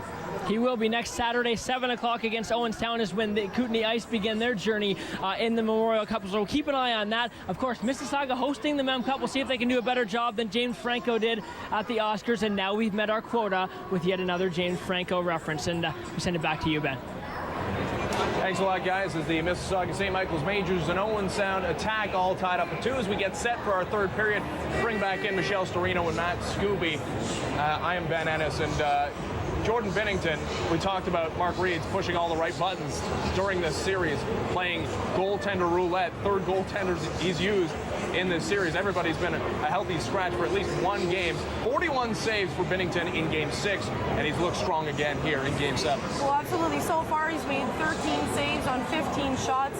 And I mean, not bad for a 17-year-old who made his first start in Game 6 after not having a start since March 31st. That was his last start in net versus the London Knights. That was Game 4, and that was also a 5-2 loss. He faced 38 shots. He stopped 33 of them. And I mean, not bad for someone who, well, you know what, got his first start in over a month, just about a month and a half. We talked about it a little bit in the first intermission too. 17 years old, heck of a situation to get tossed in for a kid like that. But he made, I think, timely saves at this point too. Is what we look at. It was a 2-on-1 midway through that third period where Binnington was in all alone. His defenseman kind of hung him out to dry just a little bit, but he made a big save. So it's saves like that right now. Yes, he's only made, he's made 15 saves at this point in the hockey game. He's not close to the 41 that he made in Game 6, but it's been the timely saves right now for Binnington that's really kept Owen Sound in it, and has really proven that he is a goaltender of the future for this attack team. Well, we make a big deal about Casey Zizikis' World Junior experience in Buffalo for Team Canada. There's another guy on this Mississauga St. Michael's Majors team that was in that gold medal game. That's Maxim Kitson. He's looked very strong through 40 minutes of this hockey game. Looked like he's just on the verge of scoring. Looked very good on the power play. He's been a good player. Absolutely. If I'm Dave Cameron, I keep this kid on the ice as much as I can because, like you said, he has that big game experience. And I mean, he just looks so calm with the puck. Near the end of the period, you saw he just made an extra little move, nice little drag play, because he feels he has that confidence, he has that calmness, that time, that space that he can create. Then he tried a nice little jam play on Binnington. He made a good stop there. But I mean, Kitson's been very, very good so far through 40 minutes of play. And I say, you know what, you keep pushing with your horses in the final 20 minutes. It's just about experience here, I think, at this point. We talked about it, the majors have it in Canton and Shug. Don't forget that last year, they went with Windsor. They went to Game 7 against London in the Western Conference Final. So I think that's what this last 20 minutes is really going to come down to. Experience, grind it out, don't force anything. And really, it's a team, maybe a costly mistake will be made, a costly turnover, regardless of what it is. It's only going to take one bounce or one mistake like that, and it could cost the team, you know, eventually the OHL championship. Well, what might be costing the Owen Sound attack right now, specialty teams, in a 2-2 score, Majors have the only power play goal of the hockey game in a huge 58 seconds to start this third period. Majors going to be on the power play.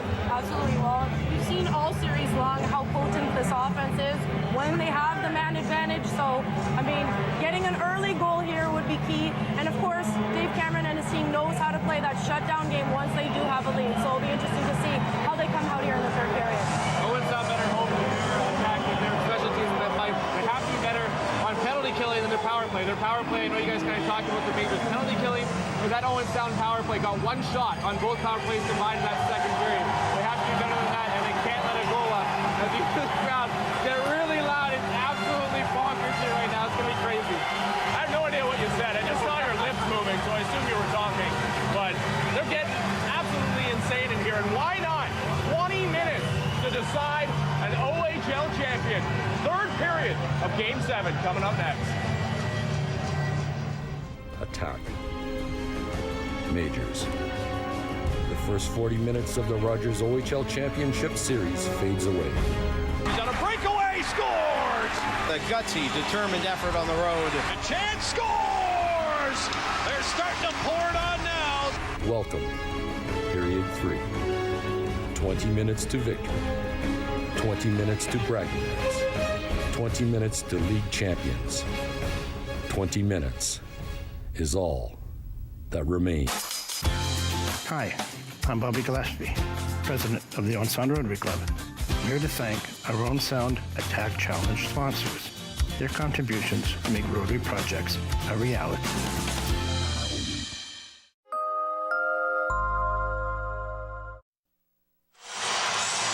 Smith-Pelly has had one heck of a playoff season this year for the St. Mike's Majors.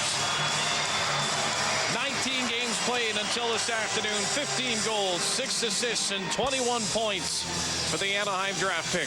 And then Roger, the veteran, who will be counted on here in the third period. Justin Shug, just about as good. Isn't that the story of the Majors, though? Smith-Pelly, 21, Kitson, 19, Shug, 19, Cizikas, 19, Mayer, 17. It's all about the team. It's all about the collective. There aren't the heroes on this Majors team. But how about this hero, Jordan Binnington? His rookie season in the OHL. Goaltender of the future for Owen Sound.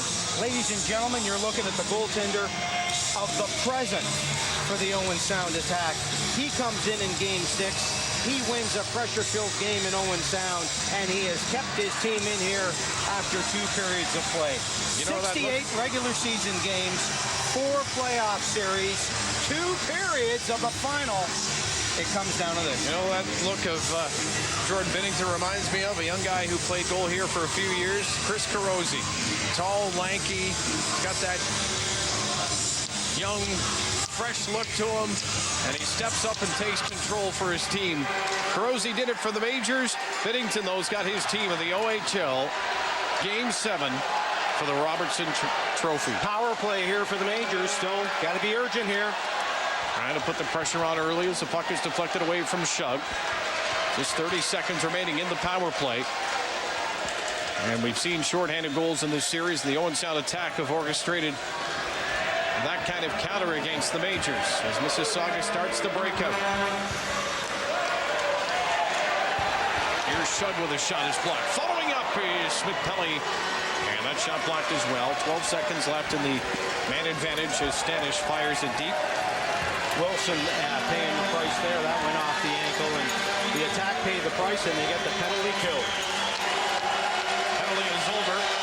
Almo waited waited for a little bit to come out of the box. He waited maybe to surprise Rob Flick somewhat. It's all about paying the price at this time of year, and the attack block a couple of shots and do just that here on the first shift of period number 3. Power play in the books. Make the Majors 1 for 2. Owen Sound 0 for 2. The referees have let the teams play just 8 minutes in penalties, 4 aside, and we're early in the third period of Game 7. They've done a good job. Face off to the left of J.P. Anderson. Helis against Rob Flick. Linesman away from the play, sorting things out of the edge of the face-off circle. Now a face-off win. Šemić with a shot, hits a skate. Helis puts it off the side of the net. Majors try that quick 1-2 out of the zone, but the pass out is blocked, and Šemić now at his own blue line. Helis has got a lane, takes the shot. Anderson saw it all the way. Steered to the corner. D'Orazio and D'Souza looking down at his skates to find the puck. Maiden's putting the pressure on, and it's just lifted down the ice. And this will be an icing call against the Majors. Another face-off coming up for the attack. Well, all the cliches come out here. Who wants it more? Every shift you got to battle. Overtime looms when you're tied in Game 3 of a Game 7. But basically, this is overtime now. Nobody wants to make a mistake. It's Chris D'Souza and the Shiner. Look at that Shiner. Paying the price here. Ishii and Cizikas off the face-off, and Fleming has the puck from the corner. Looking for Devontae Smith-Pelly far side. Puck bounces for Shug. Shug cuts in. Cizikas can't get the shot away. He does, and then Binnington the save, and a penalty coming up, I believe, to Owen Sound. Slashing is the call, and the Majors are going back on the power play. Boy, they missed a great chance there, though. That was basically a 2-on-none. Do get the penalty call, but what a glorious opportunity. Watch this. Shug brings it in. It's 2-on-none. Cizikas in and just can't control the puck. Shug knocked down from behind in the referee's mind. Hard to pick up on that angle. But a 1:38 power play opportunity for the Majors early in the third period. Percy and Canton back at the point, and Smith-Pelly stripped of the puck, and Wilson now will fire it down the ice. Anderson's got to be careful of that wobbler on the fresh sheet of ice here to start this third period. The Majors started the period with 50 seconds worth of a man advantage. That's a terrible decision at center ice. This time of year, Wilson with the steal, and just eat some time now behind the goal. Majors trying to free it up, have 3 players, and what a job by Wilson. Reminds you of Cizikas earlier in the game and at the World Juniors with that great aggressive penalty kill. And the Owen Sound fans support their team's aggressive penalty kill. Just 1:17 to go in the power play. Yeah, well, Wilson was given a gift there. He took advantage of it. Plain and simple. Majors shoot in. Not much quality there, and it's tipped all the way down the ice. Mississauga not looking so sharp so far on this power play, but they've got a minute to make something good of it. Tied at 2, Game 7. Here's a pass for Kitson over the line. Kitson holds it, takes the shot. Binnington off his mask, and he's dropped the mask to let the referee know there might be an issue with it. As soon as he made the stop, Binnington tried to shake the mask off to get the referee to stop play. Now, if there's not an issue with the mask, and that's what the referee's talking about now, careful about that. So there you see there's an issue with the mask. The blast is off. No matter how important the game, what time, player safety first. Binnington does the right thing. Kitson firing up high. There's the mask. You see the shake of the head. Firing up high. Make a move. Find some room. And there, Binnington lets the referee know by letting that mask off. He's entitled to do that. Quit an issue with a goaltender. No issue there. Flick with a face-off win off the glass to the side boards. 45 seconds left in the power play. Open point, and they can't keep it in. D'Orazio has to go all the way back into his own zone. Oh, what a dangerous penalty kill. Wilson, Hischier, Stanish, and Blacker. That's a power play for many teams in this league. Best players are going to kill penalties at this time of year, too, though. Look out, another dangerous pass at the blue line, and the Majors flirting with disaster. And then a hit off play on Wilson. Referee didn't make the call. Majors, Fleming with a shot. Rebound in front. Kitson can't get there. Bennington holds the fort for now with 10 seconds to go on the power play. Durazio, little backhander off the side of the net. Standish trying to clear with a hard around, and he does. And the attack kill, the penalty, out of the box comes Gilbert. Owen Sound. Huge momentum boost there. Durazio spins away from Helis. Again, that pressure put on by Owen Sound. No tape to tape for the Majors here to start this third period. Durazio has to watch as Cameron Brace comes down. Out of center ice is Shug. Devontae Smith-Pelly around Petgrave. Behind the net, Shug has Percy up top. From the point, Percy. Shot takes a deflection. Backhand can't get through from Smith-Pelly. Cizikas at the side of the goal.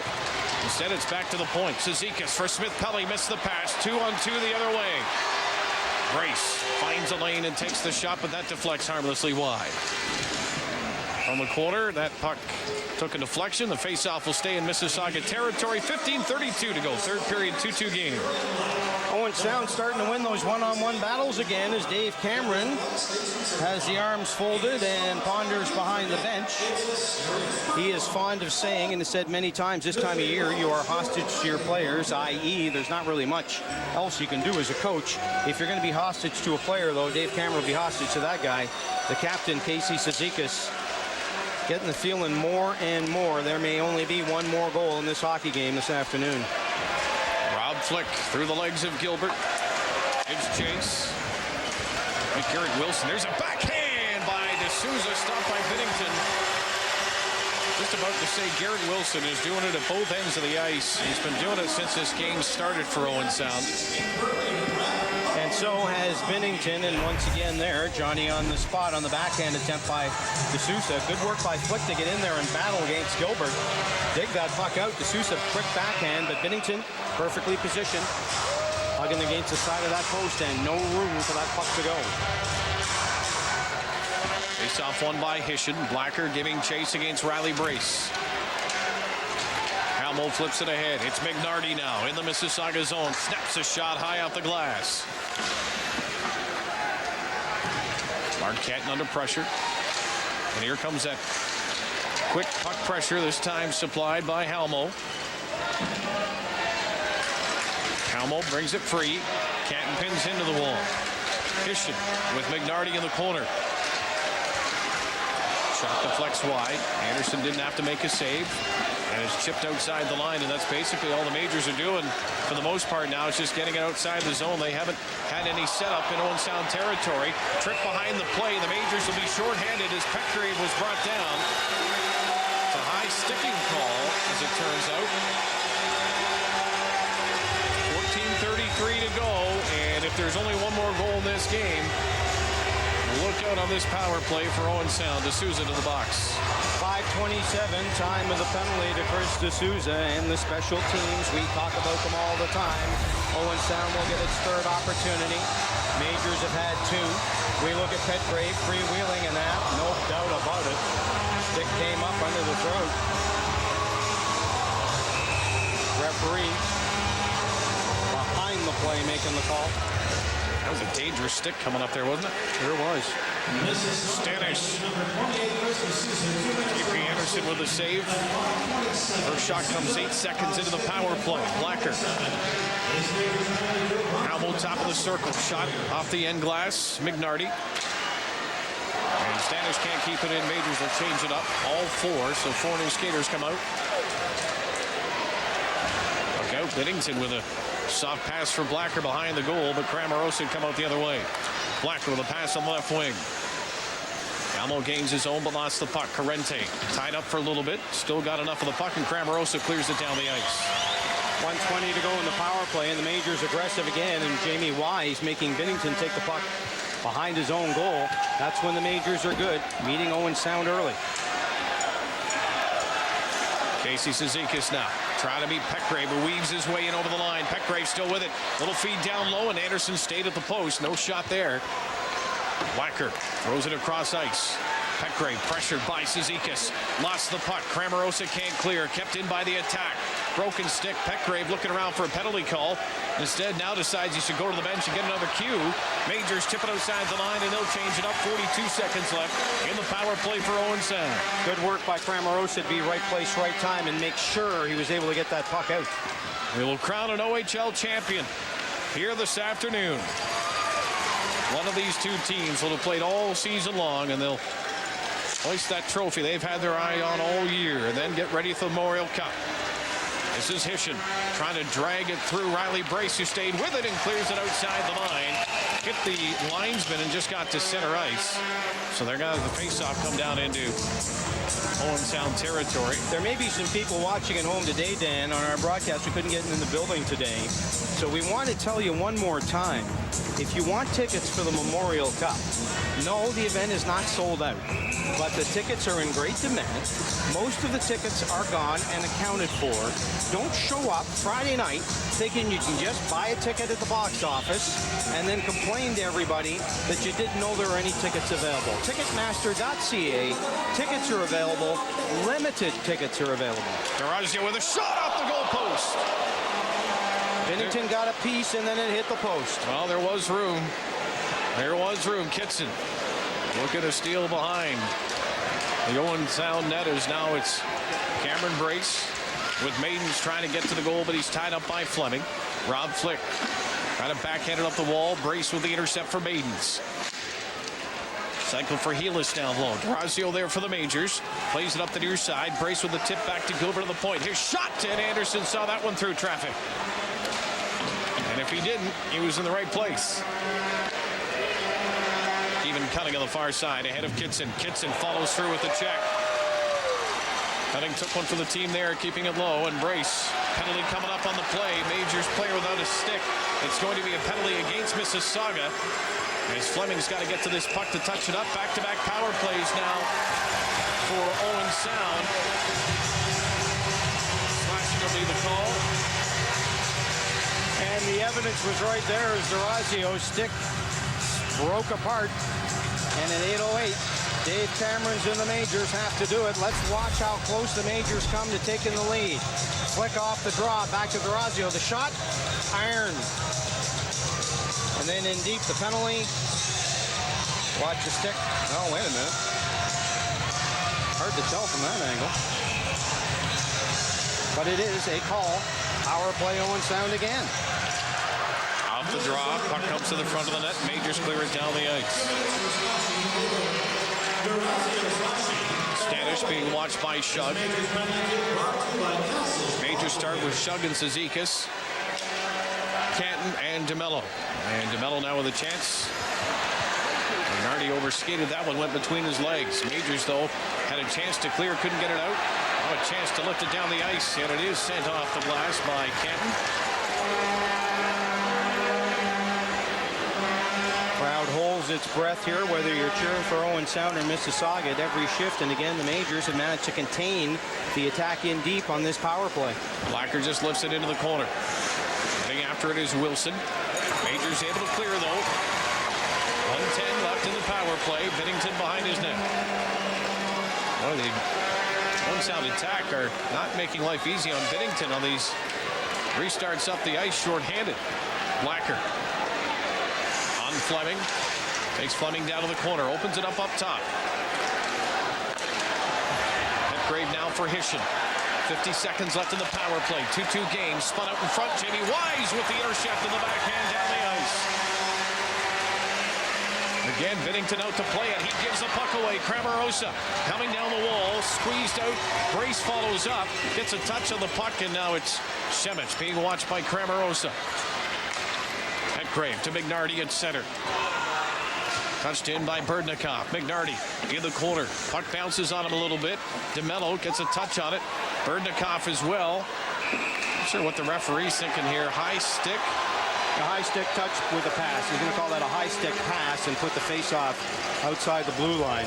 It was swatted by an Owen Sound stick, and he waited to see who was finally going to pick up that puck. It's Owen Sound, and the face-off rule will take this back in Owen Sound territory, and that is crucial because there are just 17 seconds left in this Majors penalty and power play time for Mark Reeds. And the referee really watching this. Look at him. High stick. He doesn't touch it. He doesn't touch it. Now he blows the whistle. Okay, that's a high stick pass. That's a good call. Majors win the draw. Backhand, easily steered aside by Binnington.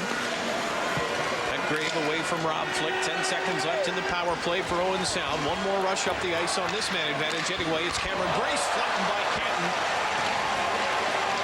Canton, who went to Game 7 with Windsor Spitfires in the Western Conference Final last season. We count on his experience here in the dying moments of regulation time. 9:42 to go, back to 5-on-5. Great kill again by the Majors. So both teams on the power play. Majors have a power play goal, but it has not been a factor. Let me say something you don't hear too often, and I'm from a broadcaster, and I hope I don't jinx it. I think this has been an extremely well officiated hockey game. Majors trying to clinch their first J.R. Ross Robertson trophy. There's a shot from the slot, and back the other way comes McNarty. Smith-Pelly with a chance.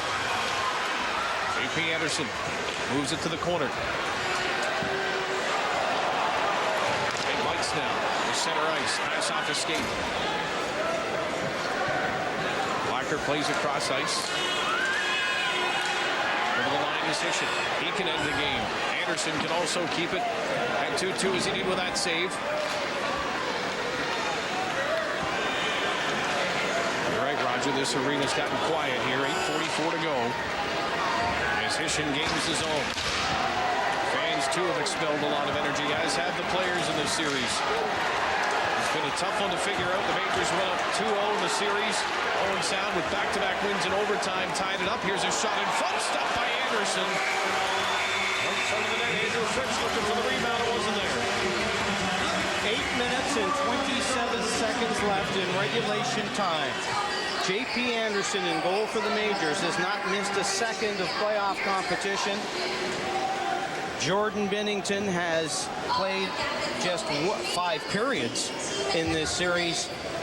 But Dan, I think everybody, and I know there are people watching in Owen Sound cheering for the attack, and people in Mississauga cheering for the Majors. Here's something I wish for everybody. It's a good goal. It's not a power play. It's not a cheapie. These two teams both deserve to win, and regardless of what happens in this game, we cannot say we do not have an undeserving OHL championship team, because both teams have battled to the end, battled hard. This is a classic. One thing you can say is both teams will go into the Memorial Cup having a lot of respect for one another. After battling it out in this 7-game series, they will meet again in the Memorial Cup, and they can only hope that that game and that portion of the tournament means as much. Face off to the right of J.P. Anderson. Majors with the last change. Dave Cameron takes advantage of it. Sends out Casey Cizikas with Devontae Smith-Pelly. The face-off won by the attack. It's back to the point. Cutting keeps it deep. Canton keeps the puck moving. Gilbert keeps it in. Bouncing puck. Right in front of the referee, says play on. Centered in front. Cizikas trying to stick handle his way from in front of his own goal. Gets it back again. Puts a soft one off the glass. Shug trying to catch up to him. No icing on the play. Shug from the corner. Lost the handle on the puck, and it's back out to center ice. Now you see fatigue here making a big difference. We're deep into the season, deep into the series.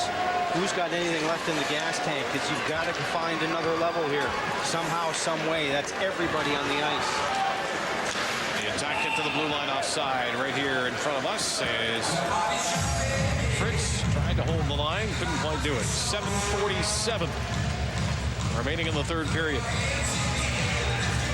Everybody breathe deeply. And that's what's happening here in the Hershey Center. Absolutely packed here today. No tickets available before the game. Scalpers in front of the building. You believe that? For an OHL game in Mississauga, but there were. And let's give credit where credit's due as well. Fine Mississauga fans here, but the Owen Sound fans traveled in droves. And there are a couple thousand here today. Feels like everybody who was at Game 6 is here for Game 7. Here's a steal by Cramarosa. Close it down with a backhand, and that one went off the stick of Helis in front of the net. And Cramarosa needs puck rate to come up with a puck. In the slot, almost given away by the attack. Who gains center ice with Helis on the right wing. Helis Fights his way through. Percy, puck comes to the side of the net. J.P. Anderson got over to make the stop. English back to the point. Shot bounces in front, and J.P. stays with it to keep the game tied at 2 with 7:07 to go. Oh, you talk about the bounces, a trickle. It's going to come down to that maybe, and it almost came down here. Nice play. He was directed in. First the stop, and then watch this one. Pass shot from the point, trickles through. Anderson just sees it in time and corrals that puck close to his body. 7:07 to go. 2-2 in Game 7. Feels like all of a sudden Owen Sound are out shooting the Majors by a wide margin, but it's 24-21 in favor of the attack for what's that is worth in a 2-2 hockey game, which at the end of the day probably is not a heck of a lot. Majors cleared out to center ice. Rob Flick won't get there as Hishin backs up in his own zone. Flick though putting some pressure on along with Riley Brace. That creates a turnover, and the Majors unable to gain the zone as they have to wait for Brace to get back onside. Another turnover. Majors having to wait on it. Canton. That allows McNarty some room. Flick is interfered with, no call. That opened up the ice for McNarty on the wing, and the Majors though come back to center ice. Brace knocked off the puck. McNarty with it. Not so dangerous with that puck for Owen Sound. He has been the entire playoff, and then Riley Brace gives him an extra shove after the whistle. Rob Flick comes into it. I think if you're any of these players with 6:27 to go, the last thing you want to do is watch the outcome of this game be decided from the penalty box. Well, and I think you'll see the referees here, if they send anybody to the penalty box as a result of stuff like that, it'll be two players, one player aside as Captain Casey Cizikas looks on. The Majors have been outshot 9-4 in this third period and 24-21 overall. I talked about Jordan Binnington and what a story he has been. The Majors have not really, though, especially in this third period, been able to direct much pucks or traffic in front of them. 9-4 Owen Sound, the shots in this third period. And again, the shot stat is what it is, but we may as well be playing overtime now with 6:18 to play. Wilson with the steal. Up ice along with Fritsch. Anderson goes a long way around to try and chase that puck down. Percy behind his goal. Erdnikov comes up with it. From Olmsgrush, a tough player to knock off the puck. Very similar to Maxim Kitson when he starts shielding that puck. Majors cleared out the center and Shug won't beat Fritsch to the puck, but he'll hang around. Nice breakout by Owen Sound. Erdnikov takes the shot. That's off the glass. Wilson reaching for it. Reaches around Percy and sent it out front. Wacker turning away from the coverage up high from the captain. Cizikas now getting some help from Smith-Pelly. Trying to work it up the wall. It's kept in by Owen Sound. Fritsch will head to the bench on a change. As the Majors come to center ice, Smith-Pelly backhands it deep and goes to the bench. Cizikas with him. 5:19 to go. 2-2, third period. Rogers OHL Championship on the line. Petgrave weaves his way in and takes a shot, and that might have went off the shaft of the stick of J.P. Anderson. Did not miss by much. Anderson got a piece of it, but just a small piece of it. Now Mayer trying to reach for it around Maidens. Cameron Brace working against Canton. Good battle down low between those two. Jamie Wise there as well. Fleming. Very patient defenseman. Trying to send it up the center of the ice for Mayer. Wise following up on the play. This is not the time of the game for any drop passes at the blue line, so it's just fired deep. 4:30 to go. Every shift now, as players look down the bench, they might have two shifts left at best in them to decide the champion of the Ontario Hockey League this season, Kitson. That's if we don't play overtime. Back to the point, DeRazio.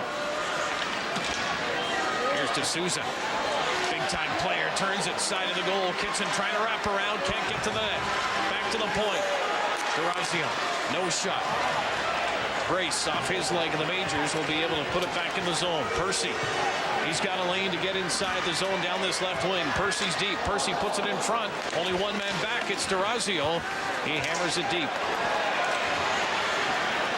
Majors changing it up with 3:44 to go. Puck along the wall. D'Souza and Percy trying to dig it loose. McNarty is there.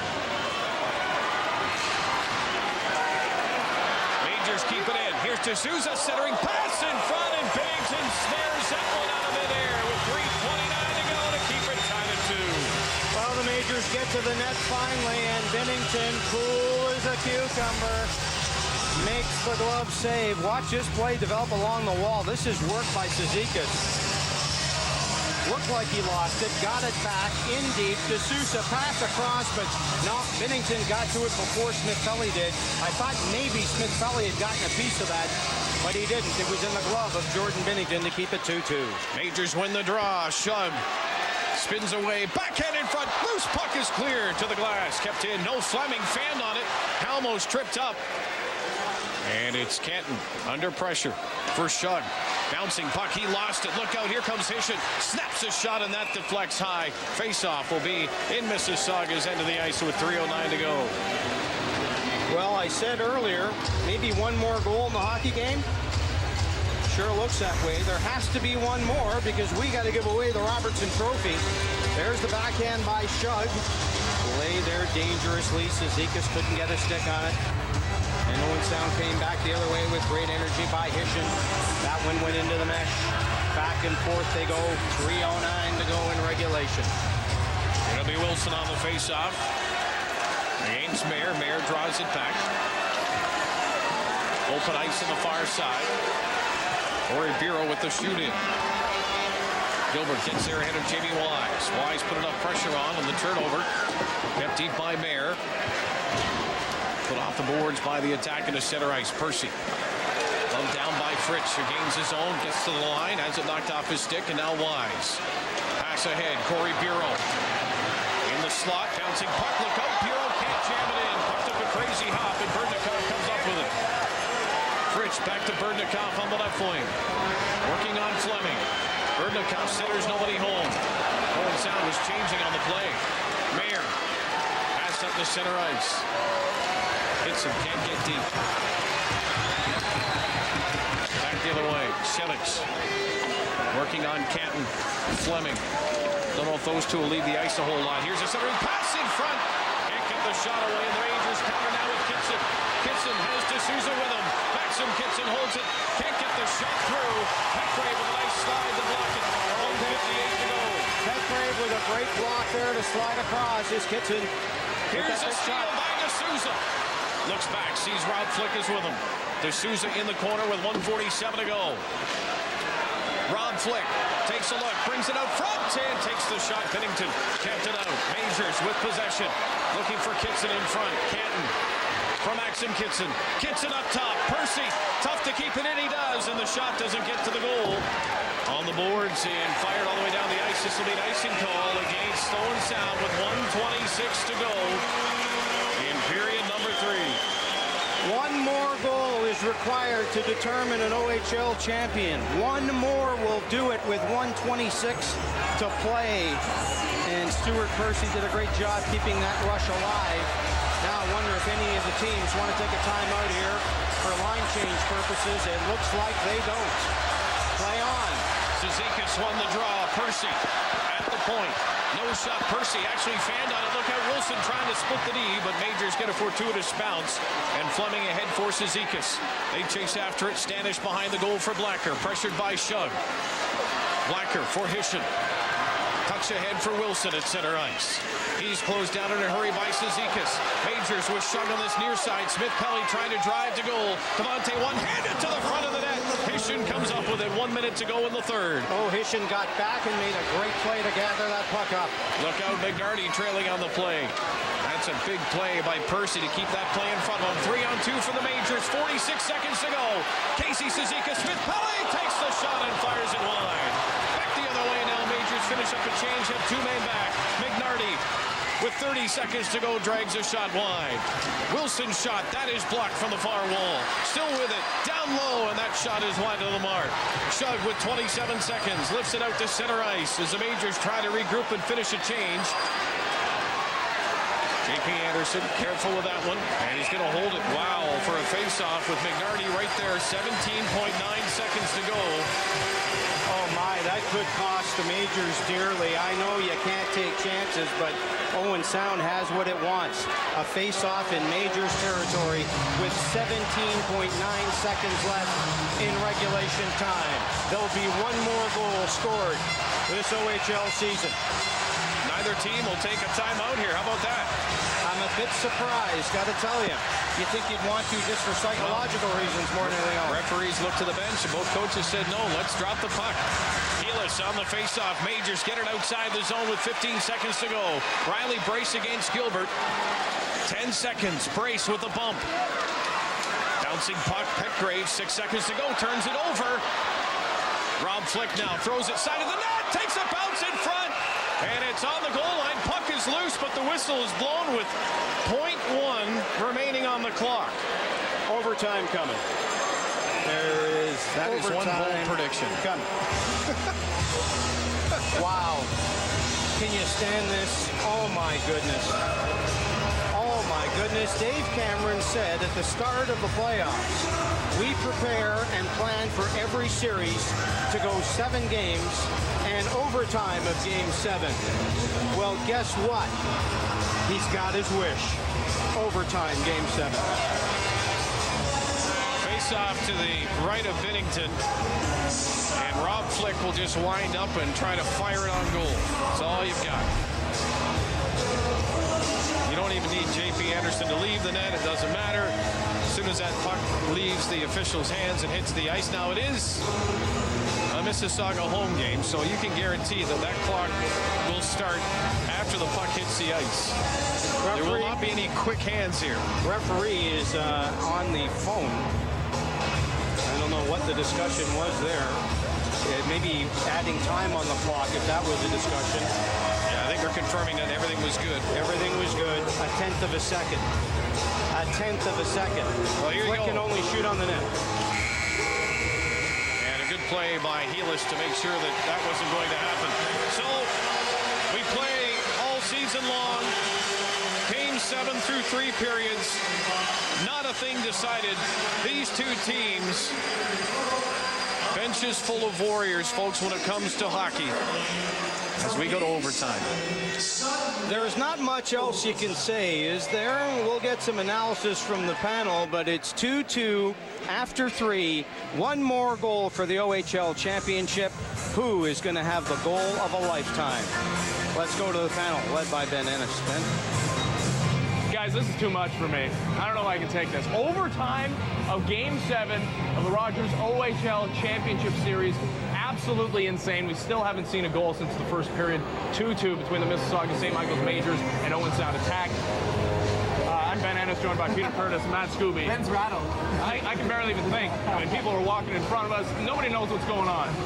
The Mississauga St. Michael's Majors, a great opportunity in that third period. Michael D'Orazio hit a post. Great goaltending on both ends. Well, J.P. Anderson has been that steadying influence. He's made some big saves here. We talked about it earlier. Not a guy that gets a lot of consideration because all we've talked about is who's starting in net for Owen Sound. But J.P. Anderson has made some great saves. Yeah, and you don't talk about it because there's no question. And I think he did make some big saves. Also give, Binnington again some more credit. He made a couple of saves as well. That post, that's a D'Orazio post, though. Directly off the post. I think almost as loud a ping as I've ever heard when a puck was off the post. So it's exciting. What Rod just said, how much more is there left to say? All through the regular season, all through the playoffs. I think it's very fitting for a series like this to come down to Game 7, let alone we go to overtime. Well, I hope they got the defibrillators warmed up here for this overtime session. I don't know if a lot of people can take this anymore, but Game 7 overtime, we talked in that second intermission of how good the Majors penalty kill looked.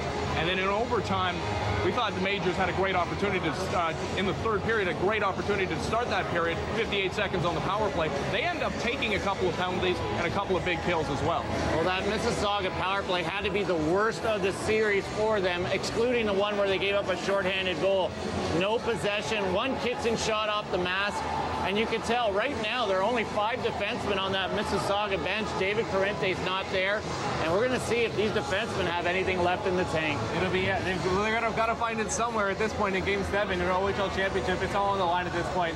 I don't want to start throwing cliches out, so we'll just stop right there. Alicia Warner found somebody for the Mississauga St. Michael's Majors that would like to talk to her heading into this overtime, as I'm sure the Majors players getting rested up. But Jim Cassidy down with Alicia Warner.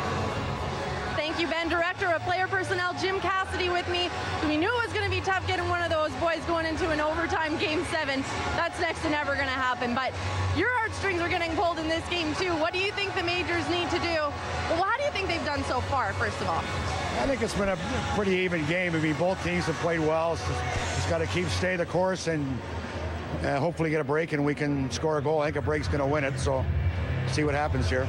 Shots have been pretty evenly through. Penalties we saw shift a little more to the side of the Majors, having to kill a few more penalties than they did in the beginning of the game. But besides that, really, is there one thing that stuck out to you that you think they need to improve on in this first overtime? Not really, no. I mean, maybe try to get as many shots on goal as you can because, you know, that you never know what's going to happen, especially in an overtime game, a bad bounce or hit somebody's shin pad. So I think that's what we have to do is get as many shots on goal as we can. Probably the quietest I've ever heard this arena with about 5,000 or more people in it. Everybody very, very tense here at ice level. Anxious to see who's going to be the J. Ross Robertson Cup winners. Guys, we'll send it back up to you. Yeah, they took the cup away from us. I guess they planned on handing it out at the end of that third period. Not going to happen. And who knows how long it'll take to hand out that Robertson Cup. But let's talk a little bit more about this crazy game. And Peter, you noticed David Parente was not on the bench for the Mississauga St. Michael's Majors. We don't have word as to why he wasn't, but the Majors right now playing with 5 defensemen. And we thought DeMello was seeing less ice time through the second period as he had struggled in the first. And then what happens? I look out, I see DeMello's out there. You look at the bench. Parente hasn't been on the bench for the whole third period. I think Mark Cannon's been out there every second shift, deservedly. So it's going to be a bit of a challenge for the defense corps of Mississauga to manage that strength and energy they need in overtime. I was a little bit surprised how much time the fourth line of Mississauga got, especially in the waning minutes of that third period as well. Dave Cameron has confidence in them. Also, Garrett Wilson for Owen Sound played the last 3 minutes of that period. He was absolutely dead tired on his way to the bench with about 17 seconds left. So Mark Reed's going to his stars as well. It's that kind of game. Crazy game, and the Owen Sound attack, full credit to them. We've seen a couple of games in this series, one-sided affairs, the first 2 for the Mississauga St. Michael's Majors, outscoring the attack 11-4 in those first 2 games. Since then, it's been tooth and nail every single game. This game, hard to decide who's got the edge. I mean, shots are just about even. We've seen 2 games in this series go to overtime. The attack have won both of those, so I guess they've got to be the favorites going into this extra session. Or maybe their luck has run out. The one guy I'm thinking about is Owen Sound's Andrew Shaw. Game 5 takes a match penalty. Here's a guy with 10 goals in the playoffs, and now you don't get to play Game 6. You don't get to be here for Game 7. He's an offensive kind of guy. He went over the deep end and getting that match penalty, and right now, Owen Sound, maybe that extra little punch from a guy with 10 playoff goals is what they need going into overtime. They've got to look to guys like Wilson now at this point, and Robbie McNarty, who's leading the playoff in goals as well, but give them a lot of credit. They came out, I think, for that last 10 minutes of that third period, they outplayed Mississauga. Mississauga was back on their heels, trying not to make the mistake instead of going after it. Maybe in the last couple of minutes they really did. They had the offensive pressure on, but give the Owen Sound attack a lot of credit right now. They came out and really pushed the pace and tried to get it by Anderson, just we're unable to. We're going to be riding life and death on every single shot for both teams here in this overtime session in Game 7. Let's throw it up to Braden Wildo first. Thank you, Ben. Yeah, a lot going on in Quebec, or at least on the east side, as we get set for game number 6 of that Gatineau-St. John series. That could go 7 if Gatineau can somehow come up big tonight. And one guy who has stood out, we want to talk about the goaltending for both of these teams that are still alive. So one guy who has stood out for Gatineau on this playoff run, their goaltender, Maxime Clermont. That's right. Clermont's a draft pick of the New Jersey Devils, and he's really kept Gatineau in this series against the St. John team that really, by all accounts, is the best team left in the country, #1 ranked in the CHL. So Clermont, with some great numbers for Gatineau, has really kept them alive, and, well, he'll look to keep them alive even longer as Game 6 goes tonight, and he'll be backed by that home crowd at the Bob.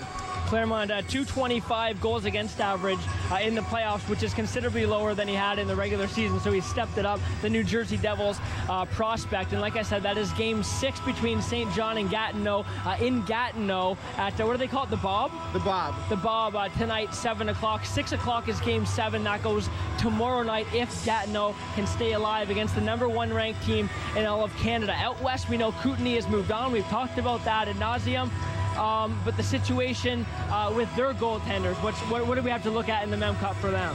Yeah, well, Kootenay's goaltender Nathan Lewin was named the MVP of the finals, and really he's been a revelation for them. I talked a little bit about Cody Eakin and what he's provided offensively for Kootenay, but Lewin has been just as good on the other end. He's 16-3 in the playoffs. He leads the WHL with 3 shutouts, a goals against of .224, .923 save percentage. This bombardment of statistics is telling you that he's been really good, and he'll be here in Mississauga. We'll see him play along with Cody Eakin and the rest of the WHL champions, the Kootenay Ice. Good to shine some light on the goalies. We talked about Eakin and some of the offensive powerhouse players on these teams, and now to look at the goalies as well. It's always good to do that. So we'll keep an eye on that Quebec game. Who knows how long we'll be here? So maybe they'll drop the puck there by the time we get done with this one. So we'll keep an eye on that.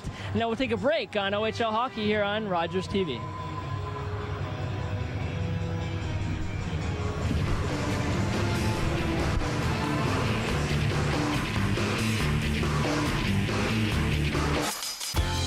Hi, I'm Bobby Gillespie, president of the Owen Sound Rotary Club.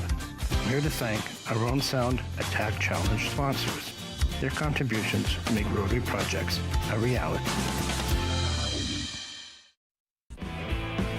Takes a look out front, backhand pass, knocks it down again, scores! Oh my goodness! Johnny on the spot, and he started it all, so why not finish it? Pass to the far post, and a one-timer! And the puck finds the back of the net.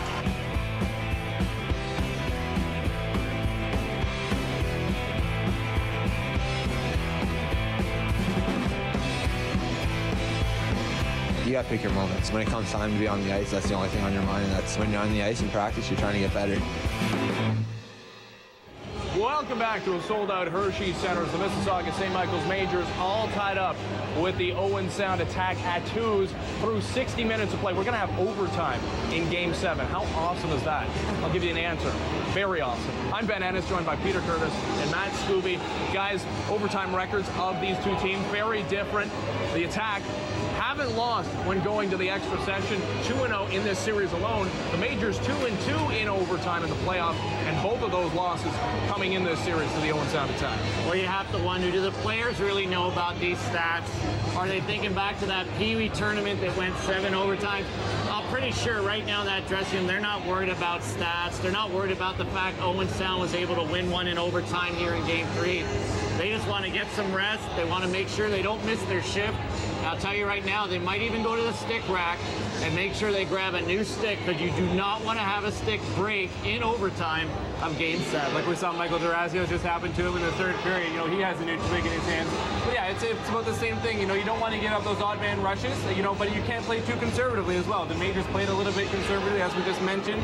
So kind of let go just a little bit. And it's, I think, again, mentioned it in the second intermission, it's going to be that one bounce, it's going to be that one break, and that's going to be it. And I think it'll be just be game over. Well, I go back to Game 3, the overtime game here in Mississauga. Kind of a weak one on J.P. Anderson. Is the theory change for both these teams? Maybe shoot more pucks on net in overtime? Well, I don't think you're going to see a 3-on-2 or 2-on-1. I don't see that pinching defenseman. So if anything, I know we're going to do our overtime picks. I'm going to be picking defensemen to shoot from the point and get through a forest there in front of the goalie, and if he doesn't see it, they have a better chance of scoring. It cost them. That's what Dean Cameron said after Game 6 as well. The Majors didn't do a very good job of getting traffic in front of Binghamton as well. So we'll see if they do it. They've done a decent job tonight, but I don't think they've done their best job either at this point as well. All right, let's give our overtime picks then.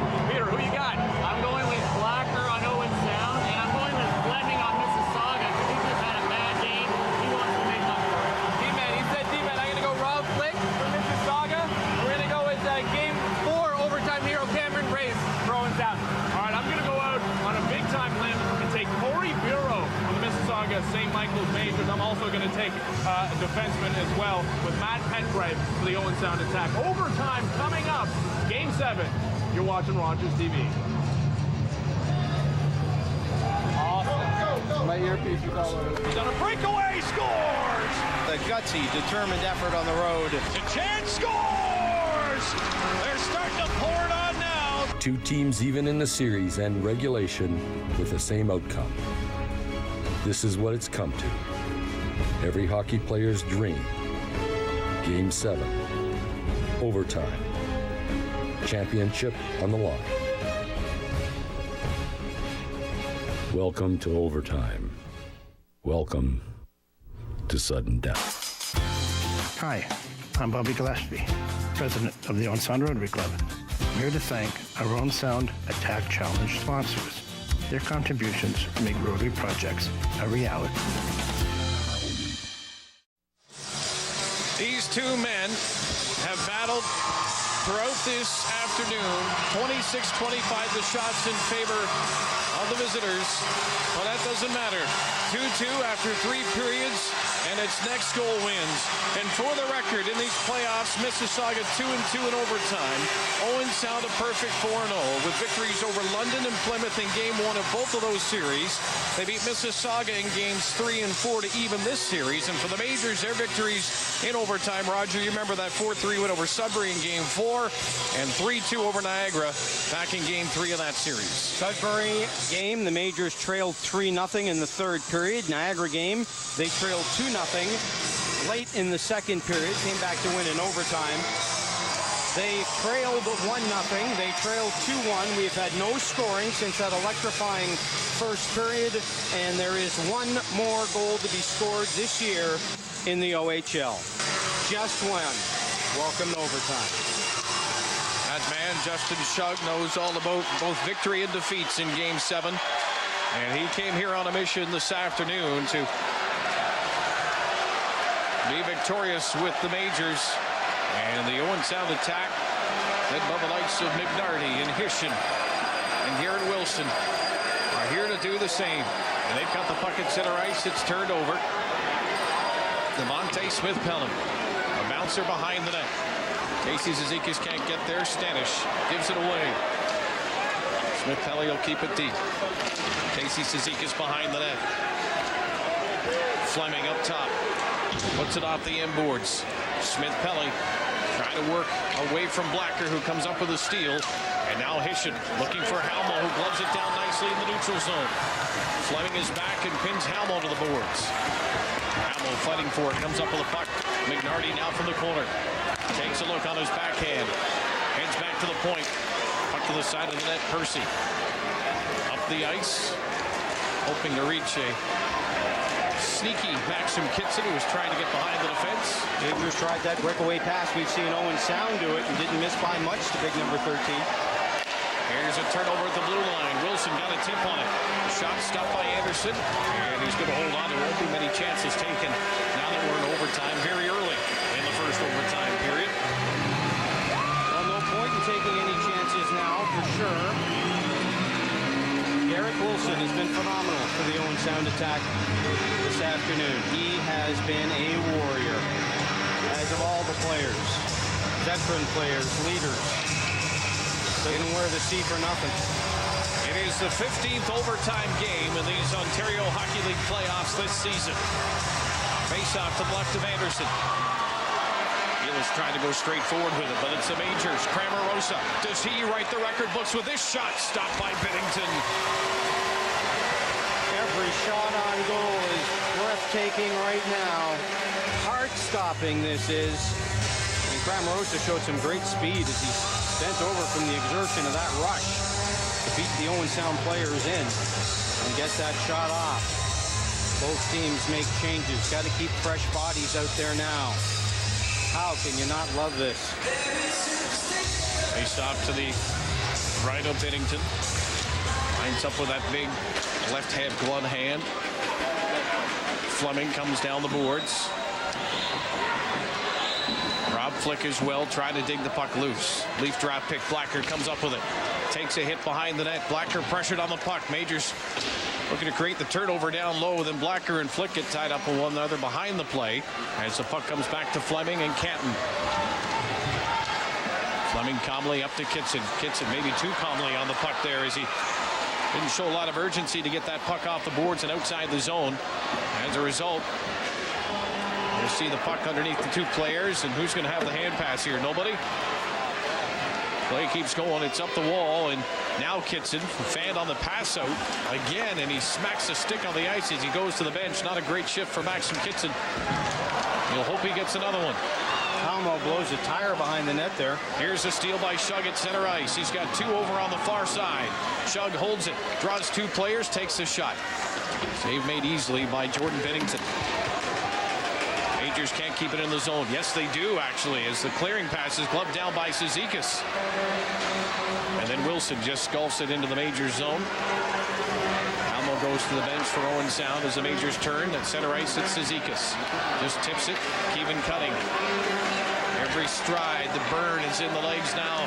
Game 7, overtime period number 1. Shug on the far wall. Wilson starts the breakout for Owen Sound to center in the shoot-in.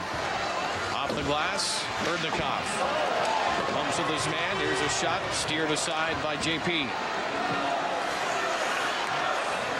Hersey goes high with this one, and the faceoff will come back into the Mississauga zone with 16:42 remaining in the 4th period of play. Yes, that means overtime. I want to congratulate the Toronto Rock of the National Lacrosse Association. They have won the championship today, edging the Washington Stealth 8-7 at the Air Canada Center. So our best wishes go out. And Dan, I know a team near and dear to you. You have some of your most memorable calls as a play-by-play guy in the Rock's early championship years. Their 6th championship clinched this afternoon at the Air Canada Center.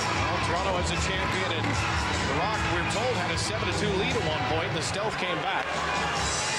As you just mentioned, a 1-goal championship win, and 1 goal will decide this championship as well. Brace centers in front. Goes shot to score! The Owen Sound attack of Ontario Hockey League champions. They come back from 2-0 down in the series to win it 3-2 in overtime. Do you believe in Owen Sound?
To go down 2-0 in the series and fight the way back that they did under that man, Mark Reeds, on the road to win in overtime, crushing for the home team,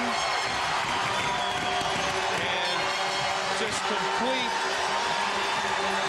gutsy effort by the Owen Sound attack. Full credit to them. There is no question. Full credit to them. The look of total dejection of Mississauga. There must be a winner. There must be a loser. But full credit to Owen Sound and their great fans. They're the OHL champions. There's nothing left to say. It was a scramble down low in front of the goal.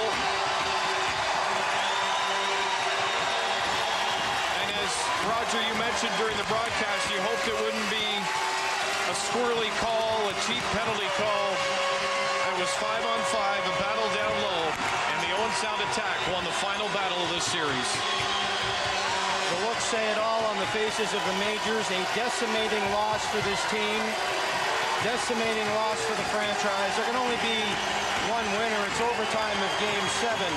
Joy in Owen Sound. Heartbreak tonight in Mississauga without any question as the fans look on and the players shake their hands.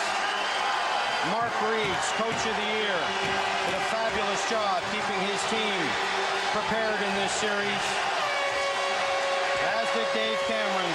But the Owen Sound Attack and their fans celebrate the Majors and their fans, and J.P. Anderson's face says it all.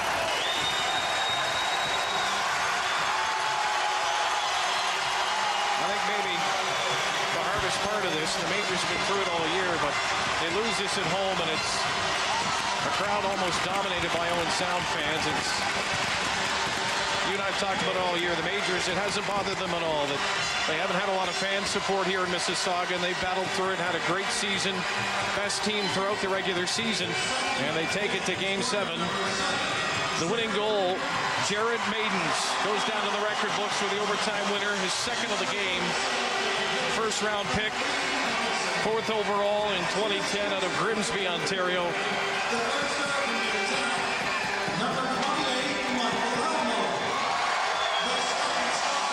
It's got to be disheartening to hear that kind of roar in your own rink as well when the puck goes in behind your own goaltender. Congratulations to the Owen Sound Attack, who have the championship hats on now, and they will hoist the J. Ross Robertson Trophy. And these two teams will meet again not long from now. The other end for a national championship, maybe. The other end of the rink, while the Attack celebrate, the Majors stand and watch. And there is jubilation. How about that? What a wonderful moment for the Owen Sound Attack. Their franchise, their fans. If there's such a thing as a small market in the OHL, that's Owen Sound. They earned it. They worked hard. They battled, as you said, back from the 2-0 series deficit and are full value. But overtime of Game 7, it could have went either way. You can only have one champion, and there they are.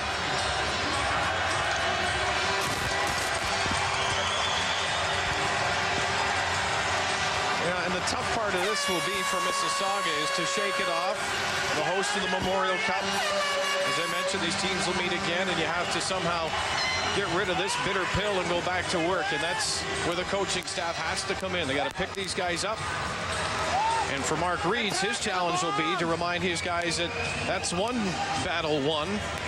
Now we've got an entirely different battle on our hands. And a message to everybody who thought that both these teams are going to the Memorial Cup, so who cares about the OHL final? Take a look. I'll show you some guys that care about the OHL final. They've already got Jesse Blacker out there with a video camera taping this. Toronto Maple Leaf draft pick Brian Burke, of course, still sitting up in the box watching the celebration. Wouldn't mind getting another look at the goal so we can see what happened on the play. Let's do that right now. It's our second look at the game winner. It's good pressure. Puck takes a bounce here. Majors can't control, squirts loose, and on the stick of Brace. Off the stick, or rather the skate of Brace. Majors just can't clear. And Maidens finishes it off in jubilation. Brace almost had it out. Maidens just did enough to slip it past J.P. Anderson. They put it up on the clock here, and the fans get to see it again.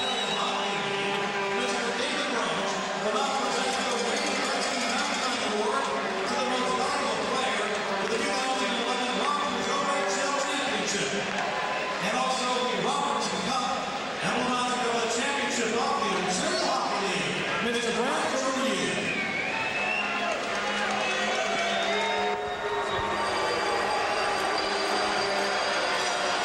Why would you boo David Brandt?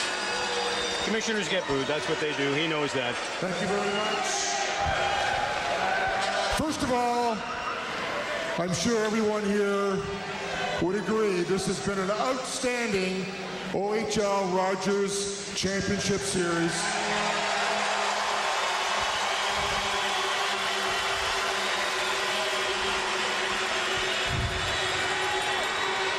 What a special moment for a young player by the name of Jared Maidens to score in overtime. Last year, he was at the Hershey Center playing in the OHL Cup.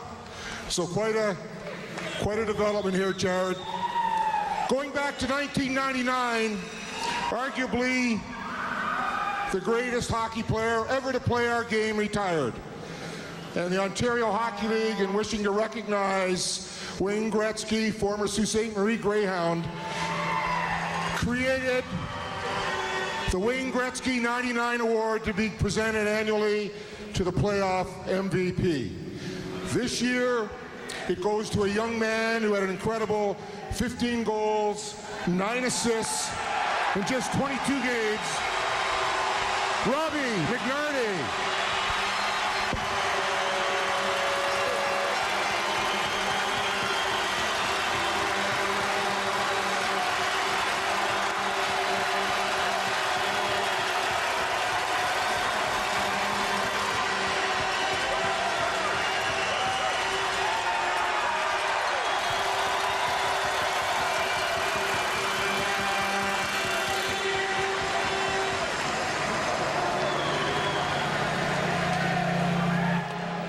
Thank you very much, Mr. Branch, and congratulations to Robbie McNarty.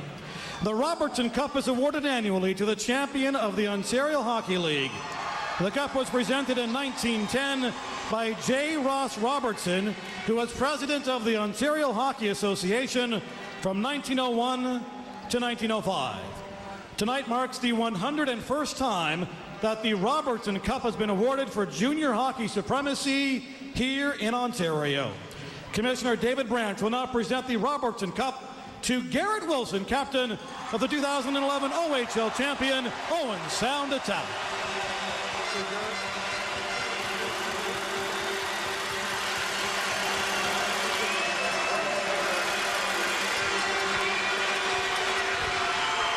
Just before handing it over to Garrett, I would like to, first of all, welcome you all back for the MasterCard Memorial Cup starting Friday. It's going to be an outstanding event. You know, you cannot underestimate or overstate what the Owen Sound Attack has accomplished this year.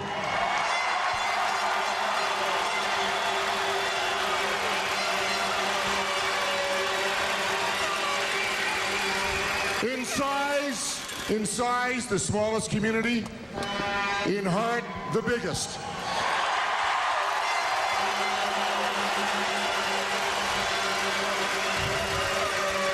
To the ownership group, led by Peter and Paul McDermott, Faye Harshman, Dr. Bob Severs, Frank Coulter, you were tough. You made it work. We're so happy for the work you've done. And led by Dale DeGray and his management team and head coach Mark Reeds, congratulations, all the players.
Just to survive, and this is the case. Look at this survival. They have the championship and full value for that Robertson Cup without question. I know Alicia Warner is down at ice level. She's going to try to get a word now with Mark Reeds. Let's go down to ice level. Alicia has Mark Reeds. Hopefully she can hear us. Go ahead, Alicia. Reeds of the Owen Sound. Here with head coach Mark Reeds of the Owen Sound Attack. Coach, how does it feel? It's unbelievable. It's a great feeling. You know, just for the city of Owen Sound and for the players and Joey Hishton and what we've gone through the last 4 years and Garrett Wilson, it's just a unbelievable feeling, and we're obviously very excited. Did you say anything different to the guys in the dressing room before that overtime period? Not really, just that we belong here, and you know, why can't it be us? And we're obviously playing to win, and who knows who's going to get the game-winning goal in overtime. But obviously Jared Maidens, it was exciting for him. First-year player, ends up icing it for us. How do you keep the focus heading into Memorial Cup after such a momentous award already? Well, I think again, we'll enjoy it for a day or two here, and then we have to regroup quickly and get focused on the Memorial Cup next week.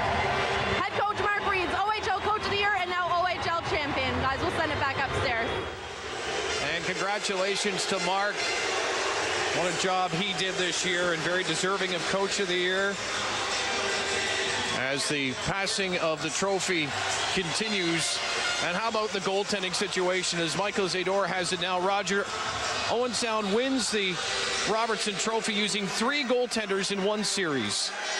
You don't see that very often. How often do 3 goaltenders even dress for a team at this level of play?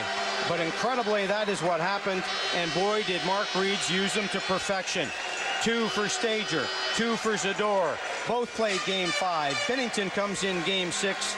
Mark Reeds did a fabulous job coaching in this series, preparing his team and doing a fantastic job all around, and especially in goal. And how about this Bennington kid? 25 saves today to win an OHL championship. Absolutely phenomenal indeed. And looks like Alicia's down at ice level once again. Alicia, go ahead. Thanks, guys. Here with OHL champion Jesse Blacker. How does that sound? It's pretty good. To get a chance to do this again, it's an awesome feeling, especially with such a great group of guys. Oh, yeah! Did you ever think that you'd have the possibility to come back here again, especially after the move from Windsor to go to Owen Sound? It was doubtful in the beginning, but Dale DeGray and our coach made put a great team together here, a hard-working group of guys, and that's how we won our games.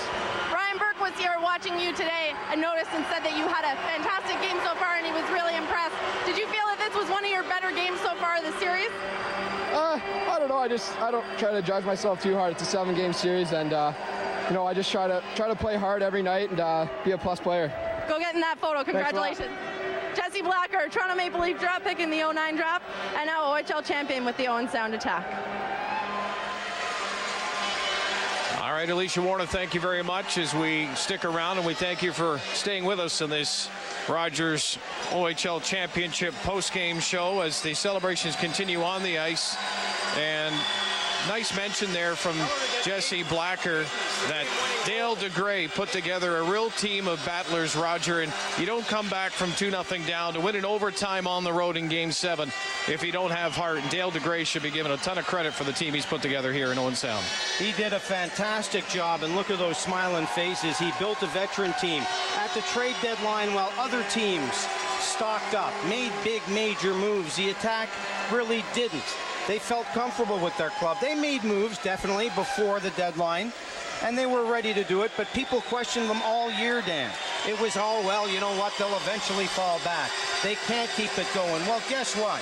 They kept it going. They survived adversity in the first round against the London Knights. They survived adversity throughout the playoffs in this series in particular, down 2-0. Just an incredible, incredible story. And yes, Dale DeGray, Mark Reeds, the ownership group. Ray McElvee's been in this organization for a long, long time, has done a wonderful job as an owner and now the business manager. And everybody involved in the organization, and they're fantastic fans. Listen to them.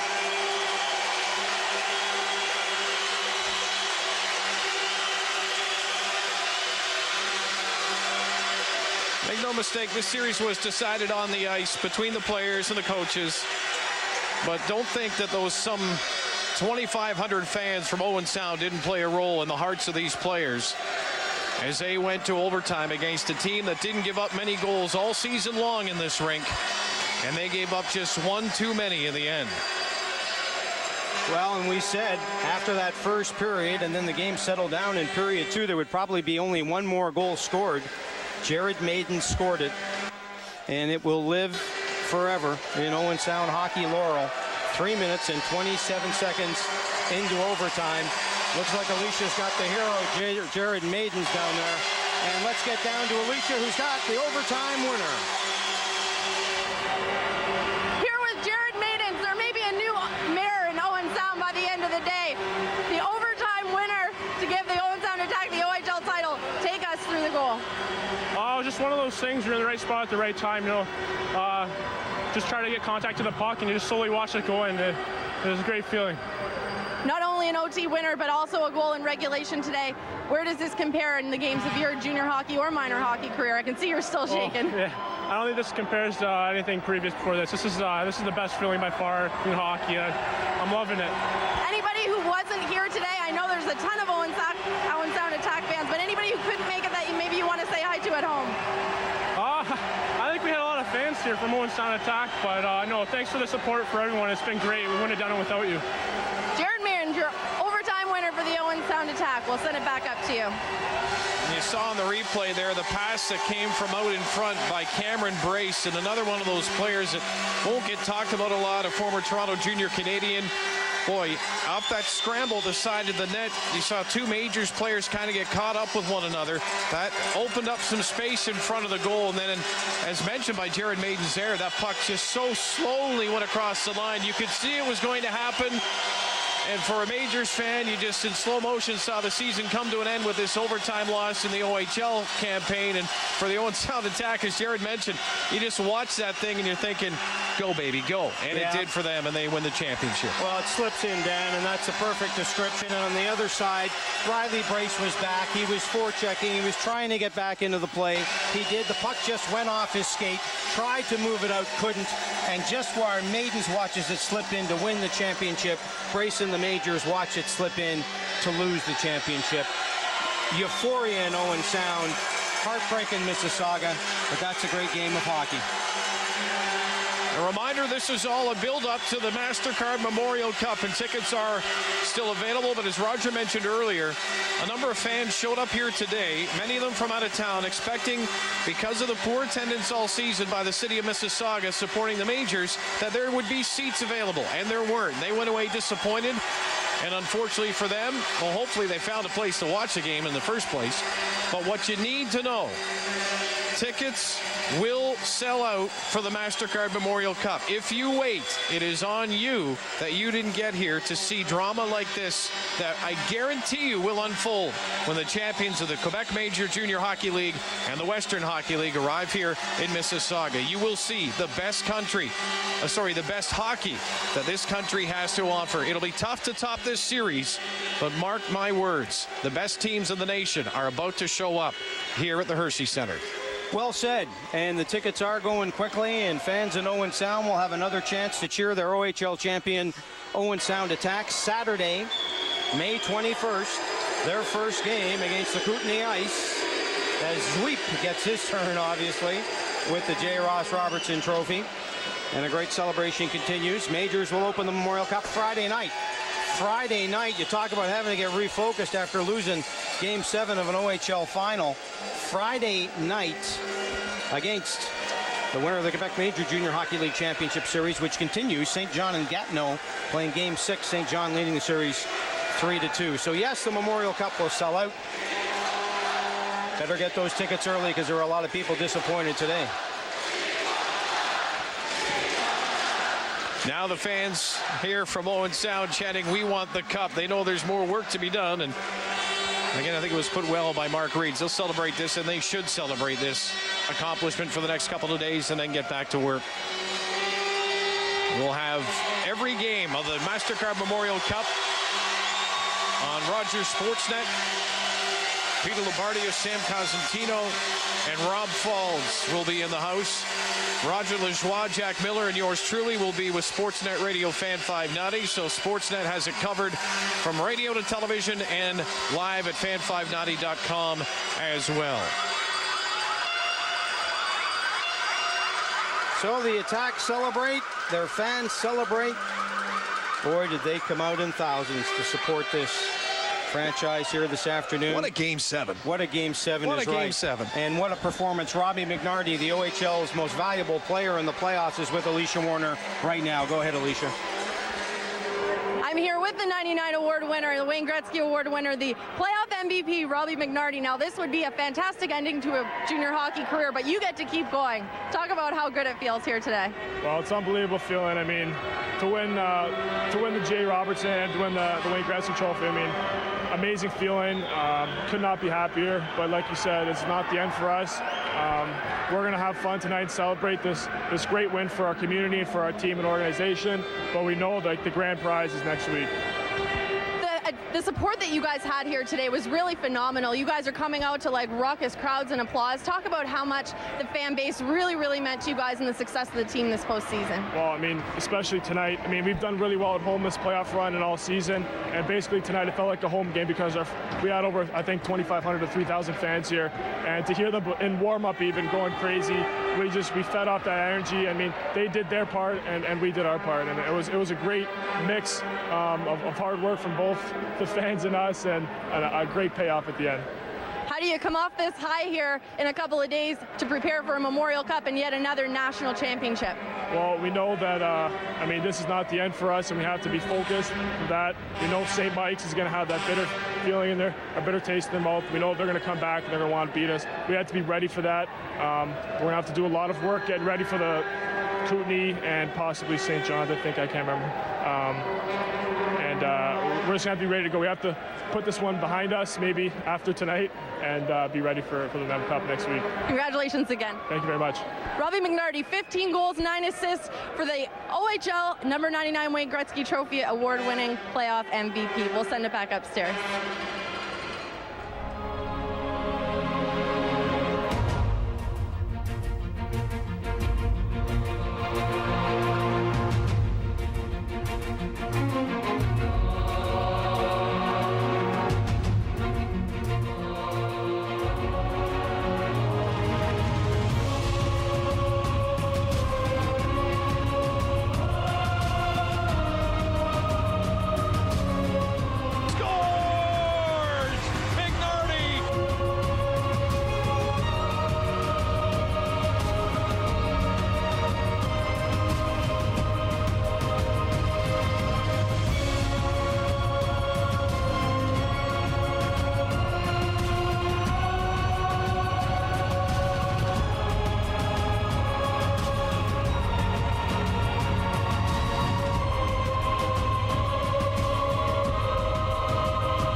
Congratulations to the Owen Sound Attack, winner of the J. Ross Robertson Cup, 2011 League Champions.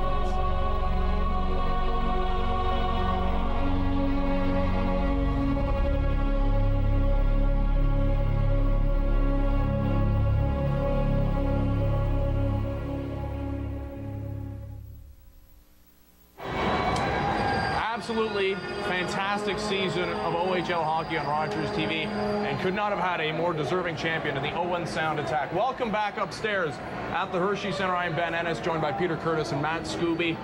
Guys, what can we say about this entire season? It went the distance. Game 7, overtime. The Majors, great fight against the Owen Sound Attack, but this is just a great performance in this series, not just in this series for the Attack, but just the entire season long. Like Raj and Dan mentioned it, we're not favorites to be one of the top teams in the OHL to start the year, but everything broke right for them and they had a fantastic season. Well, when you consider they finished first in their conference and still felt they weren't getting the respect they deserved, they put everyone on notice that, you know what, we walked into Mississauga, who just happens to be hosting the Memorial Cup. We won the championship on your home ice, and you know they're going to be talking about, let's come back and win the Memorial Cup. Yeah, you heard about the players were mentioning. Robbie McNarty just mentioned it in the interview after. You know, celebrate tonight, and Mark Reed's mentioned it as well. Celebrate, enjoy this. But now, you know, the Memorial Cup starts on Friday. They don't have that long, really. They got to get ready for the teams that are coming here to Mississauga. Kootenay, we know for sure. We're not, the Game 6 of the Quebec final goes today as well. So at this point, you know, they don't really know who they're going to be preparing for, but just enjoy this at this point, and after tonight, start prepping for the weekend. Talk about the winners in the Owen Sound Attack and what a great season they had, what a great game, great playoffs.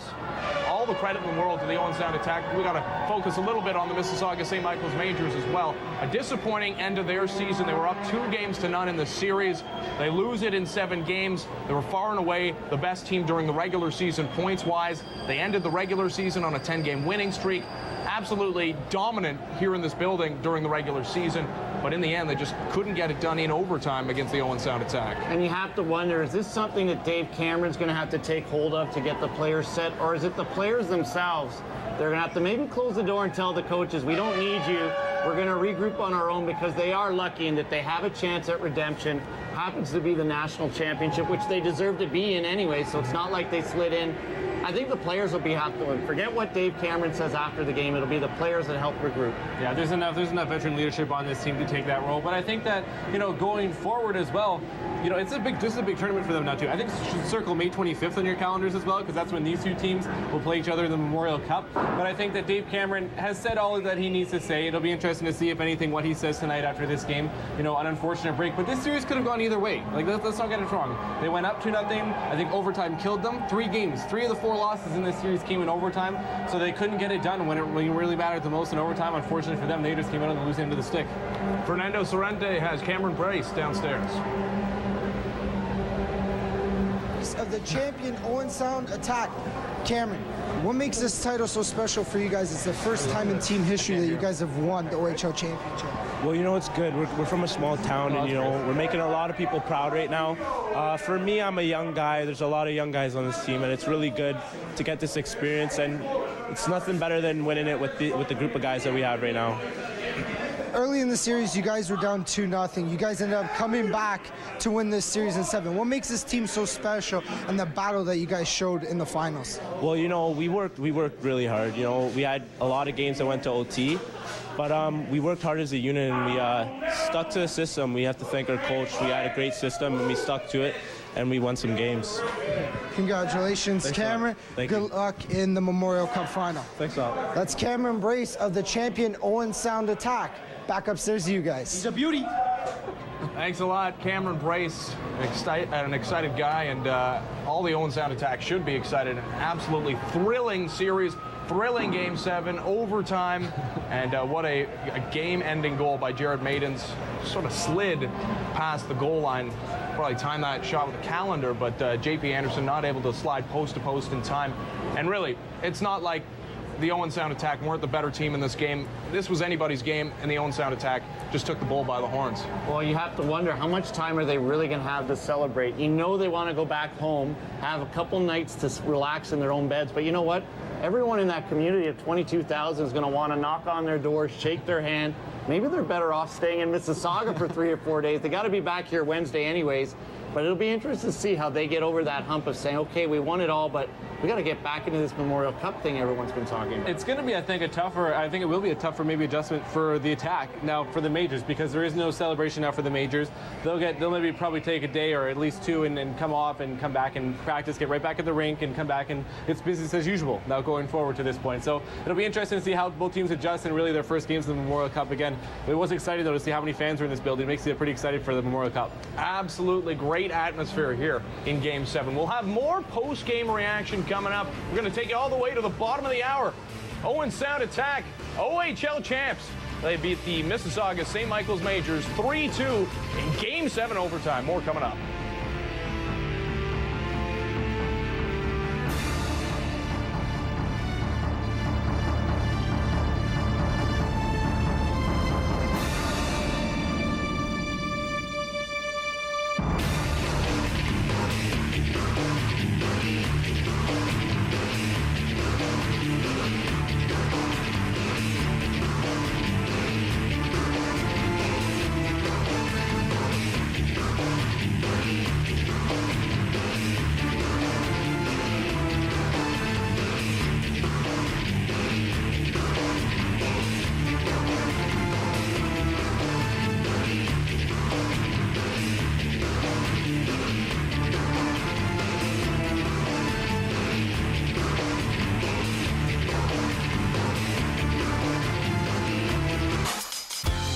Hi, I'm Bobby Gillespie, president of the Owen Sound Rotary Club.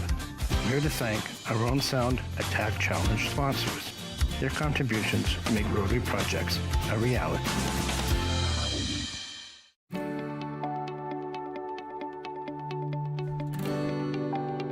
This is Rogers TV, Grey County. welcome to this special edition of Attack Wrap.